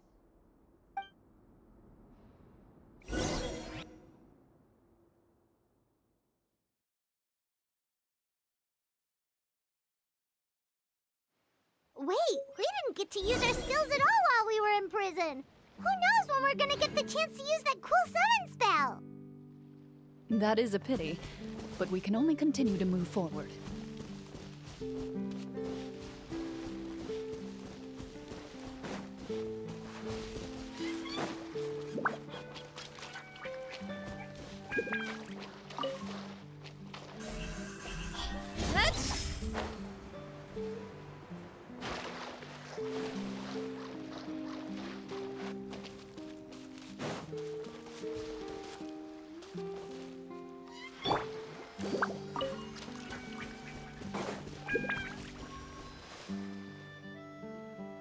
This should be the place marked on the map.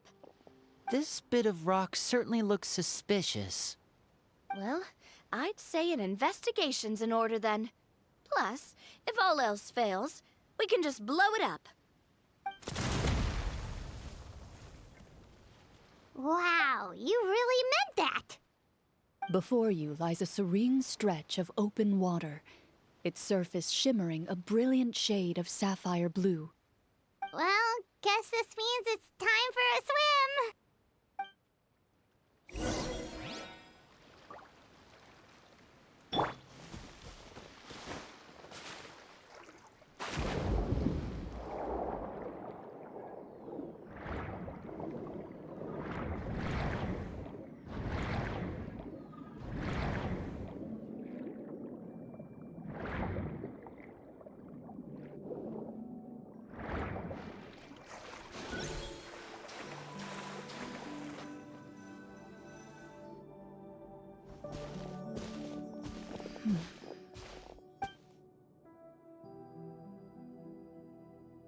What's the matter? It's nothing. As you step into the cave, you find yourself in an eerily quiet space. Before you lies a narrow passageway that appears to trail off endlessly into the distance.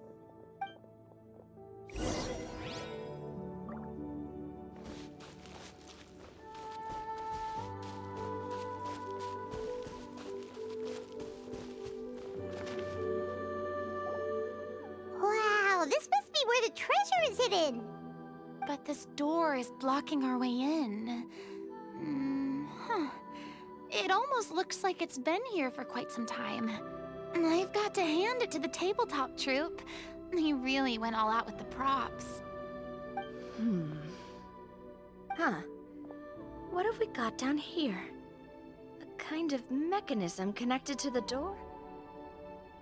Ah, it looks like we might have to arrange it into a certain pattern. A pattern on a stone door. That's something Master mentioned before.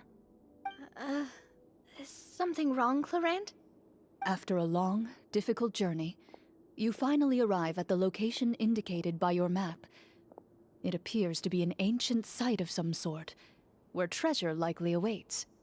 Your surroundings are exceedingly quiet and serene, as if the secret that slumbers here has never once been disturbed. If you listen closely, you can almost convince yourself you can hear the sound of its calm, gentle breathing. That description makes Paimon feel kinda bad for disturbing this place. We're doing this for the sake of the people, to free them from the evil sorcerer. I say it's time for this treasure to once again see the light of day. Linny's right. We need to keep going. The future of the kingdom depends on it. The next part of the story requires us to solve the puzzle, right? Let's start exploring the area. Yes, that should be fine. Something feels off about all this. Guess I'll just have to improvise.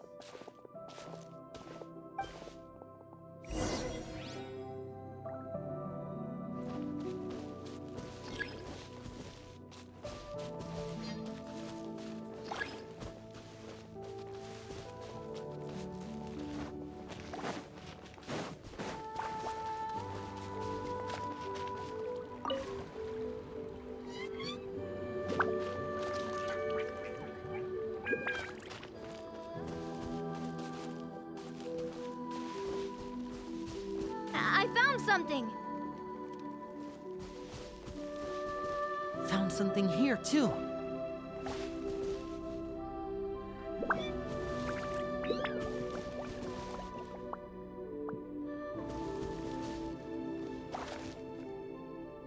Same here!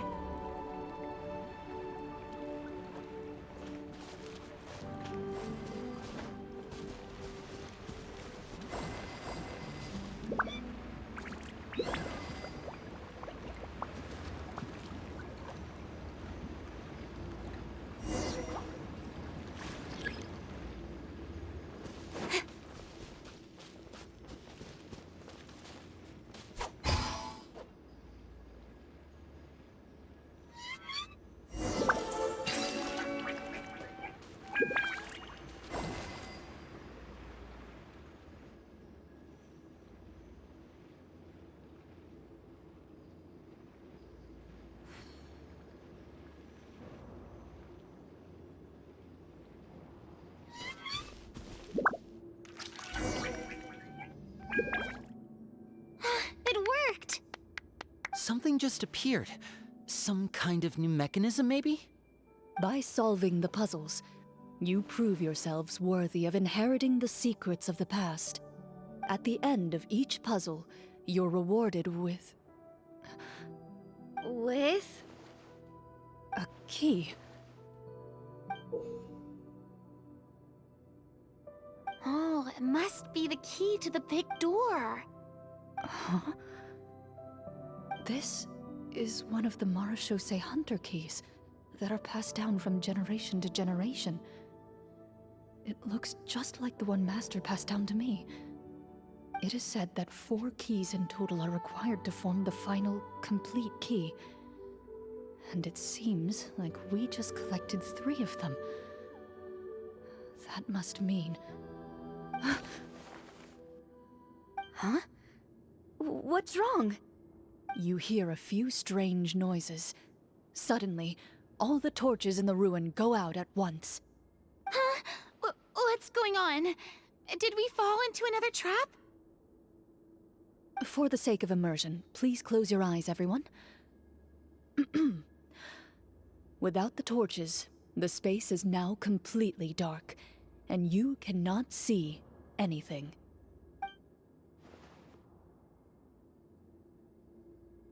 But Paimon can still see a little bit over here. Oh, right. Sorry. Suddenly, you hear the sound of footsteps pierce through the darkness. There's someone else here? Oh, this is so unsettling. I can't see anything. I've been discovered then. Wait, that voice, it's... You recognize the voice as belonging to the guard who led you to this place. It appears he now covets the treasure for himself, and has come to stake his claim. Oh, so this is just part of the script. Then I can probably relax. Well, if we can't see anything, that means we can't fight to the fullest of our abilities. Should we retreat for now? Judging by the way he's holding his sword, He must be a real Marashose hunter. But this isn't part of the script. Retreat? That's not the hunter way. If it's dark for us, then it's dark for him. We choose to fight. Your choice is noted. Please keep your eyes closed until I tell you the torches have been relit. This battle will be in the dark. You got it! Well then, let us begin.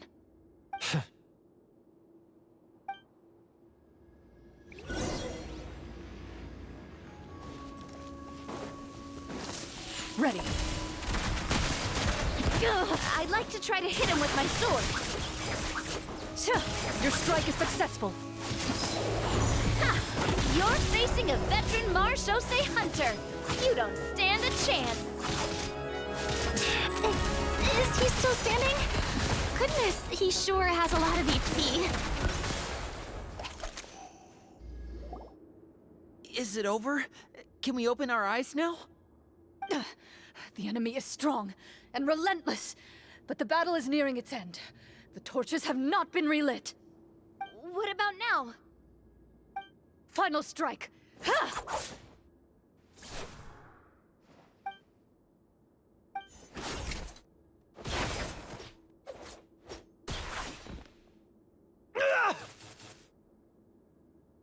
Oh, well, did we get him?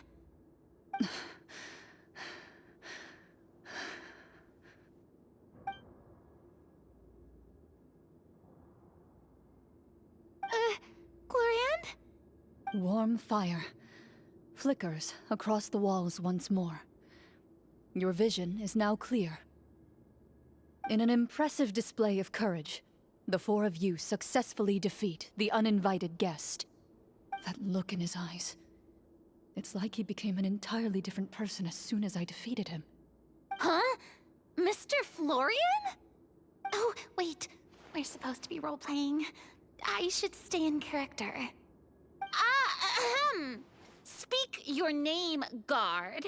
Why did you lead us here just to betray us? Is this treasure really more important to you than bringing peace to the kingdom? What kingdom? What peace? Those were nothing but lies! I, Florian, am a true Marashose hunter, descended from hunters of ages past. So he's also using his real name. Or, wait, was that the name of his character from the very beginning? Then I'm even more confused. If you truly are a Marashose hunter, shouldn't you want to help us just like you said before? Shouldn't we fight together for the sake of the people? What do you know? In this day and age, there's no glory to be had as a Marashose hunter. What's that supposed to mean? My skills were passed down to me by my father. We lived a life of obscurity in the remote wilderness. Still, he devoted everything he had to being a Marashose hunter. And what did he get in return? A life of poverty and pain. In a world that forgot all about him. When he died, not a single person came to mourn his passing. The Marashose hunters were the ones who saved this city, were heroes. We deserved more recognition and respect than this. Is he talking about how no one in the capital seems to remember the hunters and their legacy? I didn't expect the script to contain this level of social criticism. So that's why you want to take the treasure for yourself? You feel like you're owed fame and wealth? If you already knew where the treasure was located, why didn't you just come down here and take it? Because I still needed the final key.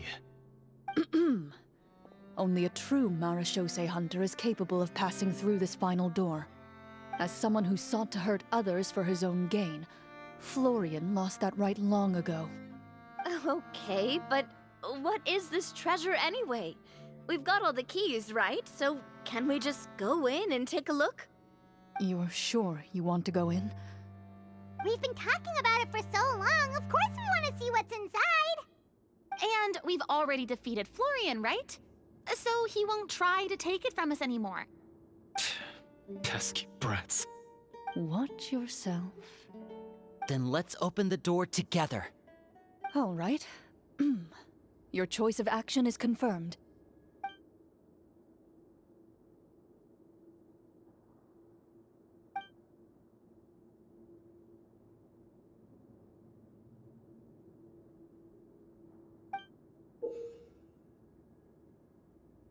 Before you, the door to the treasure, sealed and undisturbed for more than 100 years, finally swings open. You hear the shrill wail of the door hinge as it rotates for the first time after years of disuse, almost like a sleeping giant letting out an extended yawn. You get the impression that the secrets buried behind this door might be just as heavy as the sound you just heard. It's open! Come on, let's go in! Paimon wants to see what's inside! Ooh, me too!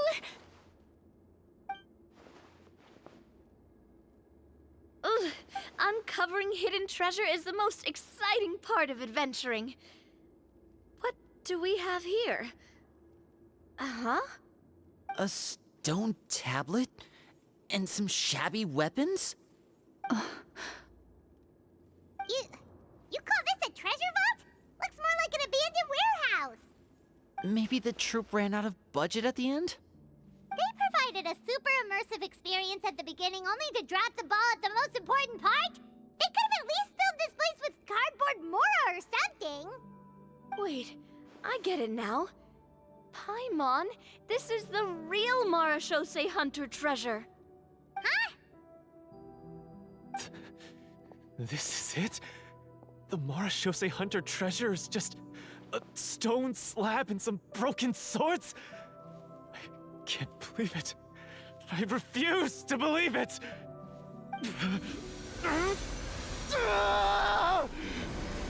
Whoa, are you okay?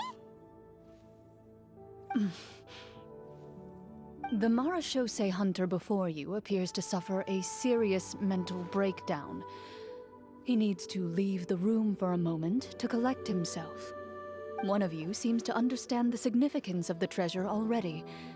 If the rest of you wish to follow suit, you may remain here in the meantime and explore your surroundings.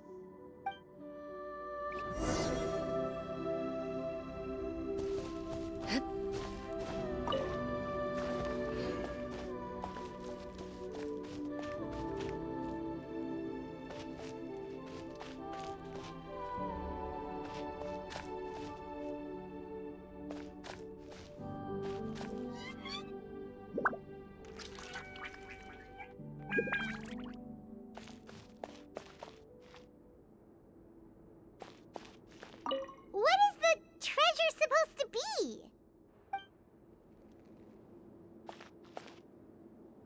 Ah, the names on the tablet. The old and broken weapons.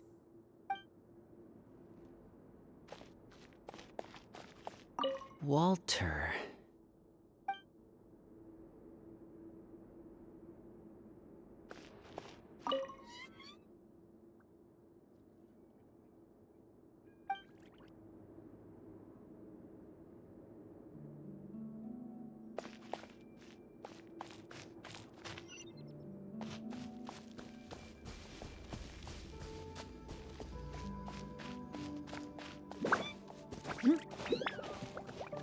Ready.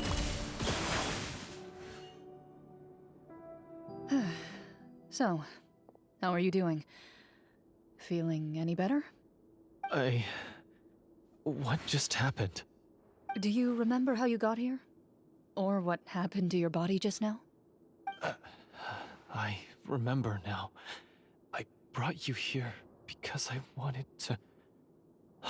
The explosives in the cave! You mean these? Huh? How did you...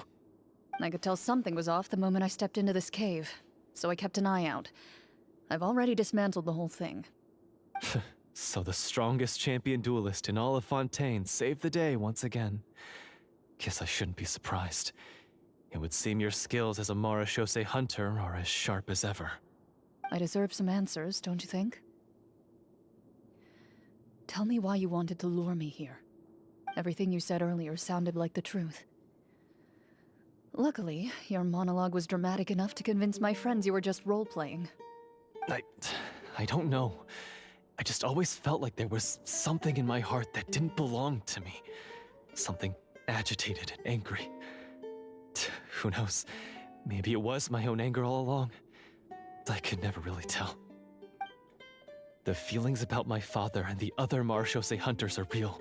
It just wasn't fair. I was angry, bitter that no one remembered them or praised their accomplishments. I don't know when it started, but at some point, my anger came to completely consume me. At that point, I remembered the legend my father used to tell me. The one about the treasure. But if the treasure was all you cared about, why plant all those explosives? Wouldn't they just destroy the treasure and bury you along with it? I can't remember. My head is a mess. It felt like there was this voice telling me to eliminate the hunters, but now it's gone. From your description, I suspect you were dealing with a Devorator. Devorator? Oh, your master... your father, I mean. Never talked about it? It was a kind of monster that was active several centuries ago. No, I've heard of it. I'm just not sure why you suddenly... Wait, it can't be. The seal! The seal? My family has served as Marashose hunters for many generations. But the title and swordsmanship weren't the only things passed down over our line. There was a seal as well. My father instructed me to always watch over that seal and maintain it regularly. He said it had been passed down over a truly ancient age, and protecting it was our clan's most important duty. But I neglected that duty after he died. I finally decided to come down and check on it one day, and that's where my memories become fuzzy. The Devorator would be a formidable adversary for any mortal being, even ones as capable as the Hunters. If you lacked the power to completely destroy it, you could easily fall prey to its influence and corruption. In light of this, some Marashose hunters chose to seal the Devorator away, in the hopes that a permanent solution would come with the passage of time.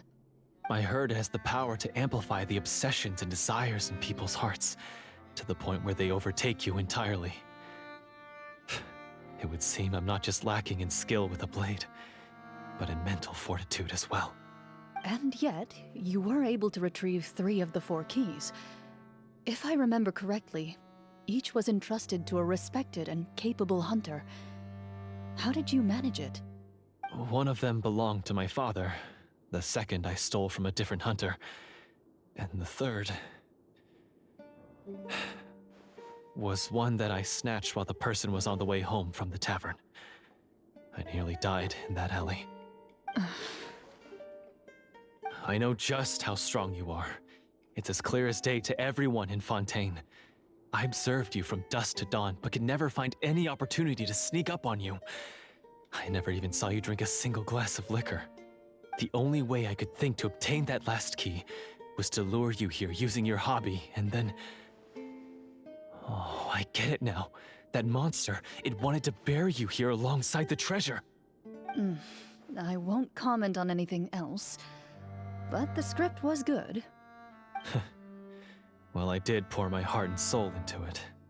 The stories my father used to tell me about the glory of the heroic Marashose hunters and how they came to be forgotten. It's more than just a story. Huh? You're proud to be a hunter. You're still holding onto that part of yourself, no matter how small. I have done so many despicable things. I have nothing to be proud of. Then explain the purpose of the evil sorcerer in your story. Huh? Isn't he the true antagonist? The one who sought nothing but his own gain, and used the people as pawns to attain it? In your heart of hearts, he was the one you truly wanted to defeat. But I've already tainted my sword. I no longer have any right to... Wake up, Florian. Remember how you introduced yourself earlier. Do you really think the hunters acted out of a desire for honor and glory? Or to be loved and acknowledged by the people? What did your father teach you about our order? You do not wield your sword for yourself, but to protect those you serve. There's nothing special about a blade. It's the intentions of the wielder that matter above all else. Do you still not understand? even after seeing the treasure for yourself? The contents of that room, they represent the true legacy the hunters left behind. You're right. I am a Marashose hunter. It's time for me to redeem, no, to finally serve the people I vowed to protect all along. I wouldn't be so quick to push aside the need for redemption. I know. That's a charge I won't bother to defend myself against. Good. Then, come with me, and help me see the script through to the end. Huh? See the script through to the end? But there's no more script left. Never finished it, huh? No, I mean, I wrote the script with the sole purpose of luring you all here. There was no reason to write beyond this point. Then we'll just have to keep writing it. The evil sorcerer still needs to be defeated. You mean the Devorator? Are you saying I have to make up the rest of the script as we go along? Is that really so hard? You've already written most of it. Surely you can write an ending where the hunters win and justice prevails. I'll be there to help you too. You aren't afraid your party will fall into danger? I know what my friends are capable of, and they're all quite skilled. Besides, I need their help. Then, are you going to tell them the truth about all this? I don't intend to spoil the fun. Sometimes, protecting dreams and fantasies is more important than exposing the truth. Don't you think?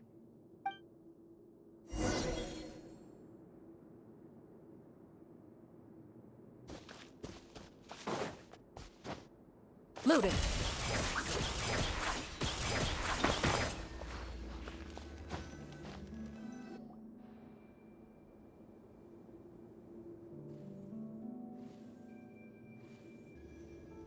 They're back! That took a while.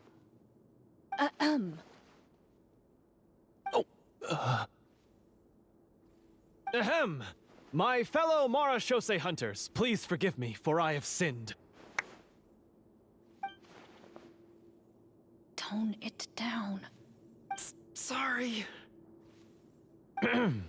After crossing swords with you and witnessing your courage in battle, I've rediscovered my true self and regained my pride as a Marashose hunter. Oh, do I smell a redemption arc?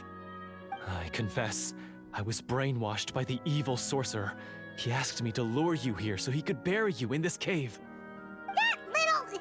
Wait, you're saying all of that wasn't you, but the evil sorcerer? That's right. He's adept at manipulating the hearts and minds of the people. I fell under his influence because I did not possess a strong enough sense of will. Huh. And how are you going to prove that you're a changed man? We're not going to fall for the same trap twice.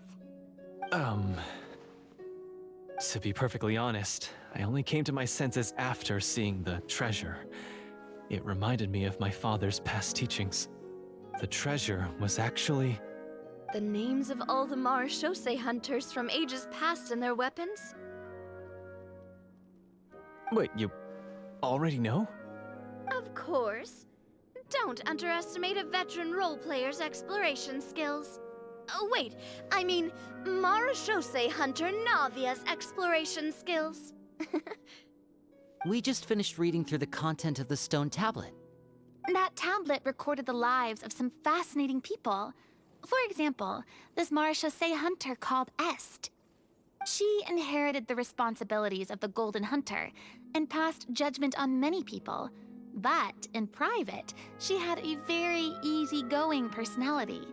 Her favorite pastime was singing and dancing with her friends, and she was said to have a beautiful voice. So, she was just like you. Oh, you really think so? Well, when you put it that way, I suppose I also have a few things in common with this Walter. Working as an executioner, he supposedly used a countless number of tricks to confound his enemies in battle.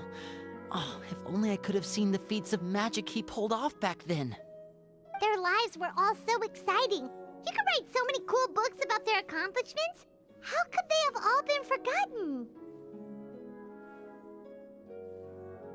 Because they chose to be. To hunt monsters that only appear in the shadows, you must also operate in the dark. To be a marechaussee hunter is to willingly give up on wealth and fame. Then this stone tablet must have been left behind by their companions. That's right. Few marechaussee hunters ever revealed their identity to the public. They always protected the city from the shadows.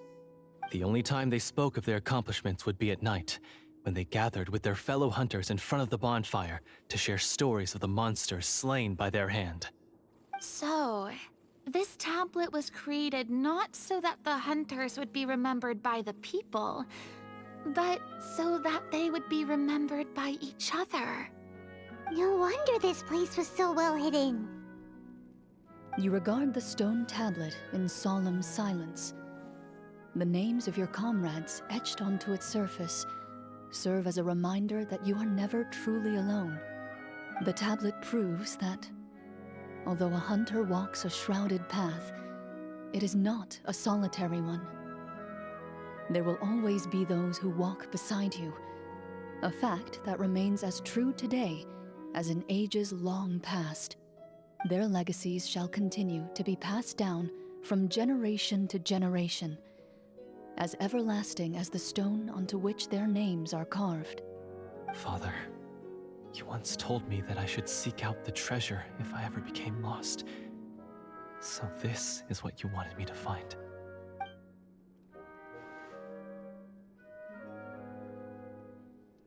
Thank you, my friend. You are very kind.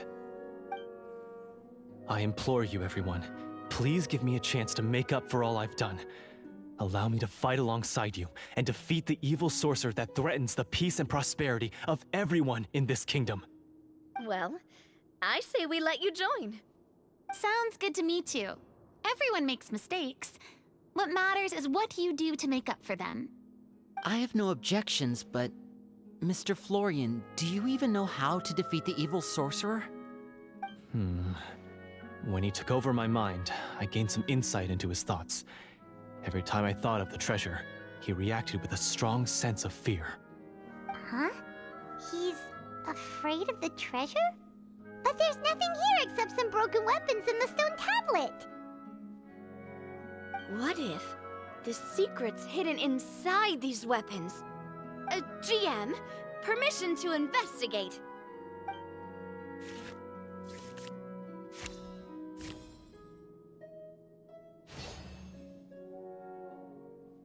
At first glance, the weapons appear absolutely ordinary. But as you observe them, you notice a faint energy emanating from within. These blades have slain countless monsters. Though it's been a long time since they were used in battle, their edges remain sharp, as if they're simply waiting for the next worthy hunter to carry on their legacy. So basically take these with us, right? I'll take this weapon, since it used to belong to Est. Maybe it'll find comfort in being held by someone who appreciates the arts. Ah, good idea. I'll take Mr. Walter's bow then, from one archer magician to another. Paimon's gonna pick a cool weapon too!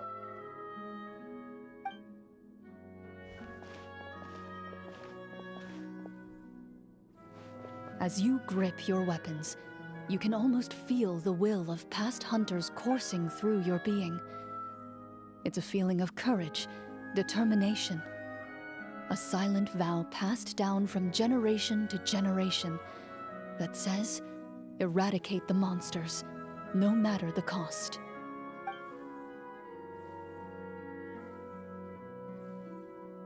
Mr. Florian, do you know where to find the evil sorcerer? I was able to see his surroundings when our minds were connected. I believe he's currently hiding out at the church in the kingdom. We must be extremely careful. He's spent so long living among monsters that he's now taken the form of one. He will not be easily defeated. Then why don't we explore some more and try to find some higher level gear? We don't want to just fight him and lose, right? Oh, No, we have to strike now. He was greatly weakened when I managed to break out of his control. If we let him rest, he might have time to escape. I agree with Mr. Florian. We've got to act while we have the advantage. Don't forget, the people of the capital are counting on us. Yeah, now that we've got a plan, there's no point in waiting. The longer this drags on, the worse it will be for everybody. Yes, that's what's called... Yes, that's exactly right. Alright, you've persuaded Paimon. Mr. Florian, please, lead the way. Of course. Follow me.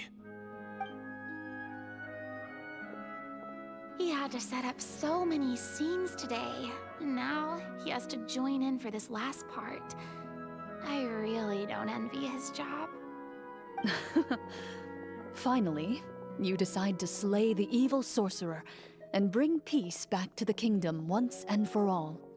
As you walk away, you feel the gaze of the stone tablet at your back, as if all the hunters of the past are wishing you success in the battle ahead and awaiting your triumphant return.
Finally, you arrive at the church Florian described.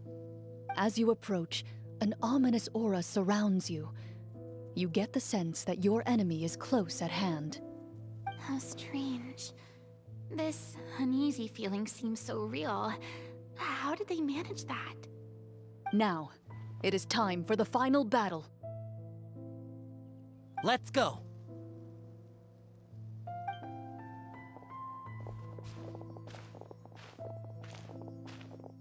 Florian, wait.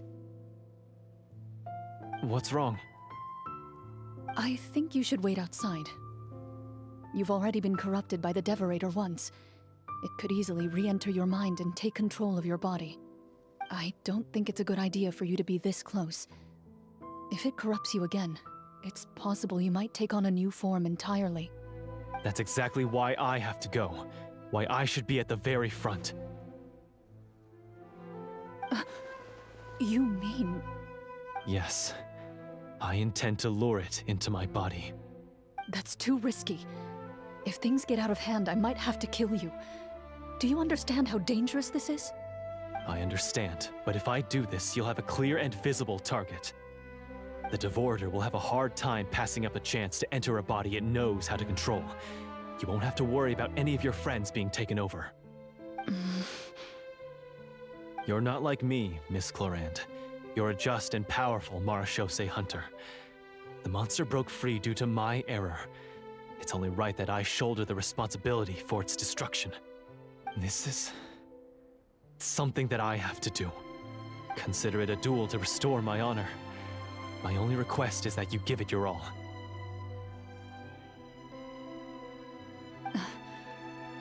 I understand. Then, as a champion duelist, I hereby accept your request for a duel, and extend to you my most sincere regards. Thank you. The battle is now upon us. Let the Devorator once again tremble under the blade of the Marechaussee hunters.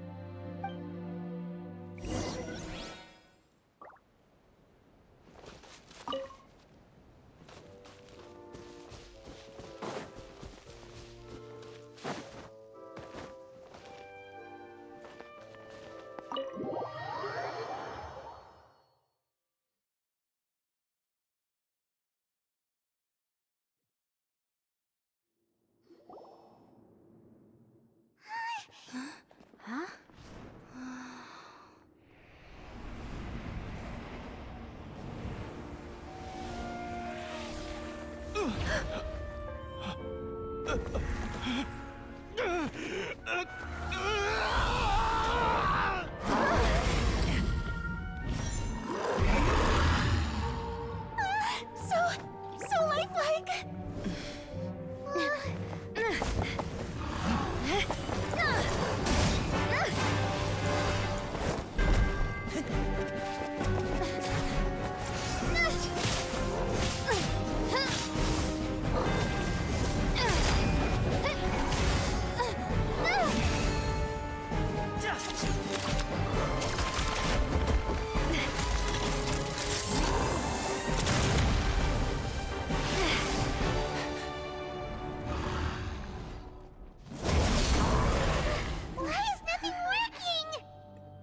This foe is not invincible.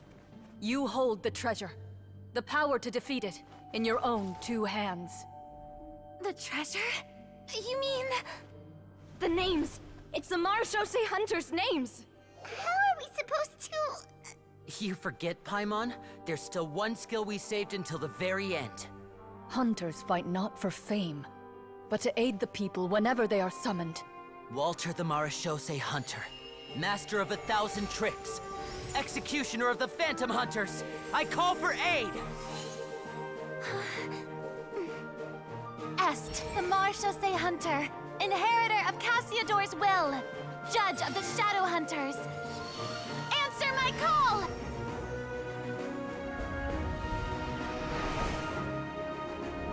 Petronia, protector of justice and order. The hunter I respect the most. Thank you for saving my friend, the best one I'll ever know. Please, lend us your strength!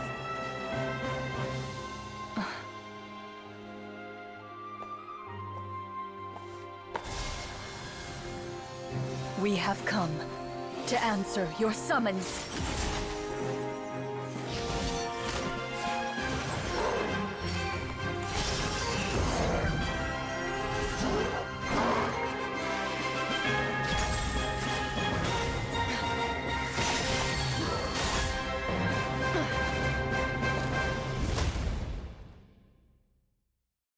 And so, the monsters were eradicated, and the sorcerer was defeated. Peace soon returned to the capital. Those in the court, manipulated by the sorcerer, also recognized the errors of their ways. Some remembered the names of the heroes who saved their kingdom, but others simply continued their lives none the wiser. Such is the story of the Marechaussee Hunters. They pursue the phantoms in the darkness and exterminate all who pose a threat. They will always protect the city and those within it, even should all memory of their accomplishments be forgotten by the very people they serve. I am assuming we've finally reached the end of the script. Yes, you've reached one of the better endings. It's a pretty solid story overall. I thought it was just an ordinary adventure at first, but the further we got into it, the more impressed I became with the production and the plot. That final battle especially. All the effects were super realistic. Oh, right. Yeah, totally. That's a really good point. I never expected the weapons we picked up from that vault would have that kind of effect. Yeah, mine nearly scared the daylights out of me when it started glowing. I took a good look at it after we got out, but I don't think it ever lit up again. Oh, we should probably give these props back, right? I'll just leave mine here. Did you have a good time? Of course. Let me know if another script like this comes around. Sure, no problem. Then I'll head back for now. I think I need some time to fully digest everything that just happened. Once Mr. Florian is awake, please pass on my regards to him. He must be extremely exhausted to have passed out cold like that. You're right. He's had a lot to deal with. Well, see you all some other time. Toodaloo!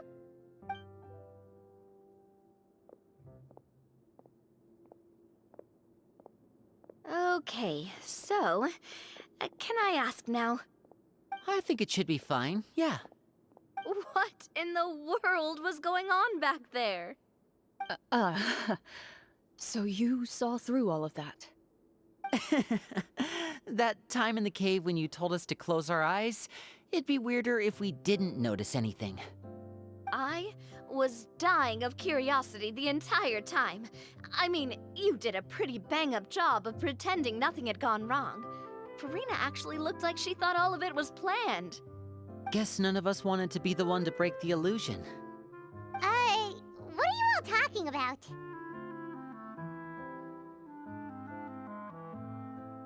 Oh, wait. Don't tell me you never... Ugh, this is all my fault. It's not too late to cover your ears.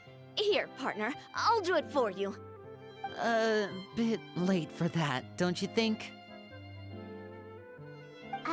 You're saying everything that happened back there wasn't actually part of the script? It's probably more accurate to say this was never a real scripted story to begin with. What? So loud. My head. Hey, you! Get up right now and explain yourself! No shaking, please! Oh, my head.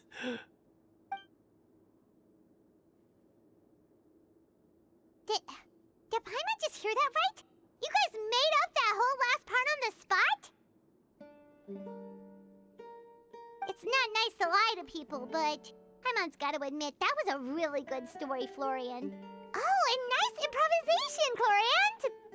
Yeah, it was like watching a magician improvise a spectacular magic trick after forgetting an important prop. If Paimon knew something was wrong with that vault, she would have floated straight in the opposite direction. Everything was under control. As if you've ever described a situation as being out of control. I'm pretty sure any situation you consider to be easy to handle would scare a reasonable person half to death. Guess I'm just used to it.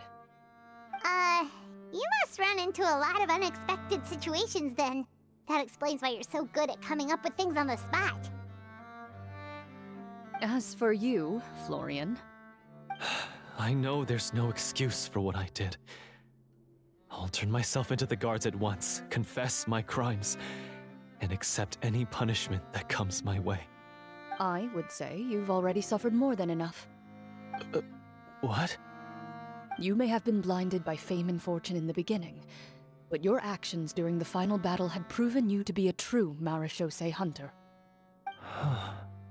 You'll be far more used to the city above ground than below. Your job as a hunter is more important. But... Of course, you'll still need to take the keys and pay a personal visit to the 2 hunters you wronged. Prepare to accept any terms they give you as well. Yes, of course. As far as I'm concerned, though, your showing in the duel was enough to prove your honor. Then I'll do exactly as you said. I'll go return those 2 keys right now. Thank you so much, everyone. I'll do my best to prove myself worthy of the second chance you've given me. I swear this on my name and honor as a Marechaussee hunter. Until we meet again, everyone.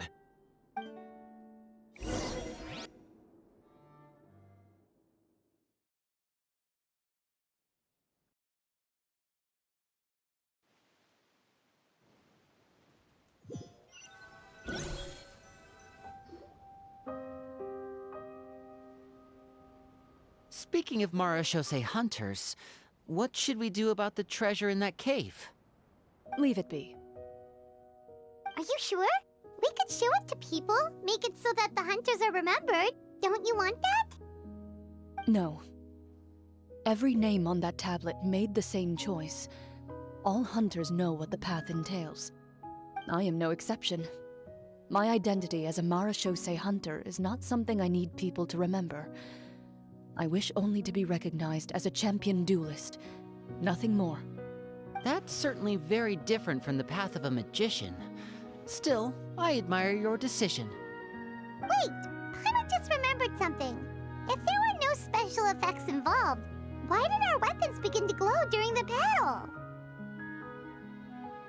That's because the Marachose hunters of ages past would often imbue their weapons with special enchantments to suppress the monsters.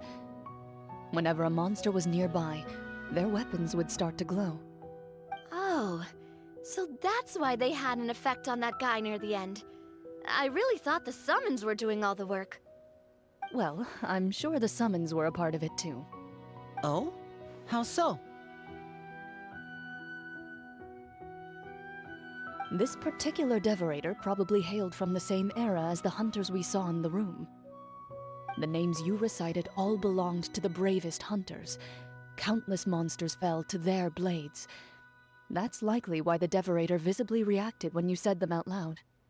So the names held the power all along! Navia, everything you said during your summon. Huh? Oh, I meant what I said. I mean, it was true to my character, so yeah, I'm glad you heard it. Just don't make me repeat myself. It's embarrassing. I really appreciated those words.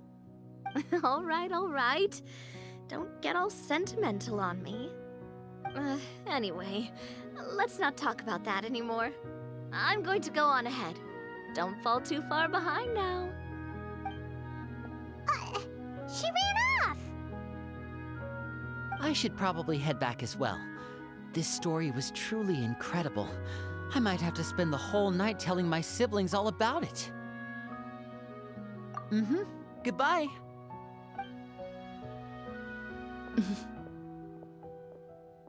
Traveler, should your name and deeds be forgotten, what do you think the significance of your journey will be?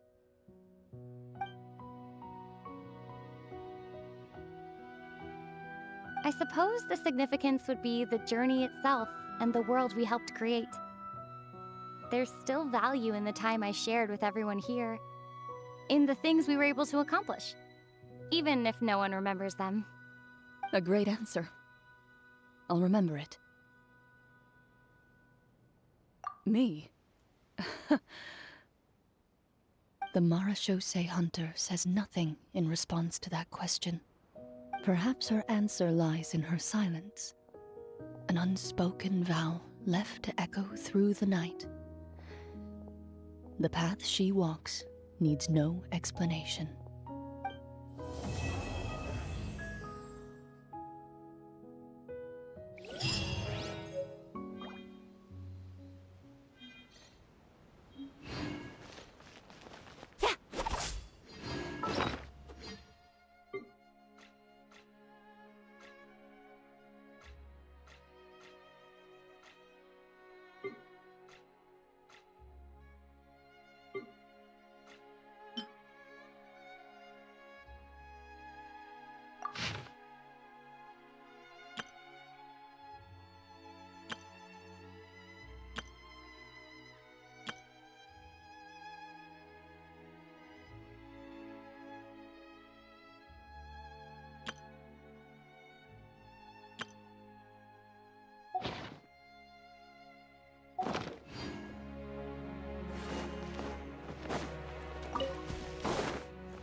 clouds high. The birds call! Hey! Make yourselves at home! Let the show begin. Nowhere to hide. Speed of light. Got lucky that time.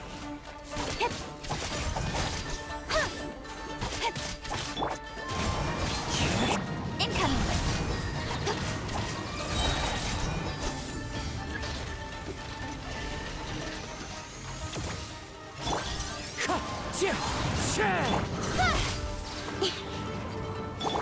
Everyone hold hands! Don't blink. Cut to the chase.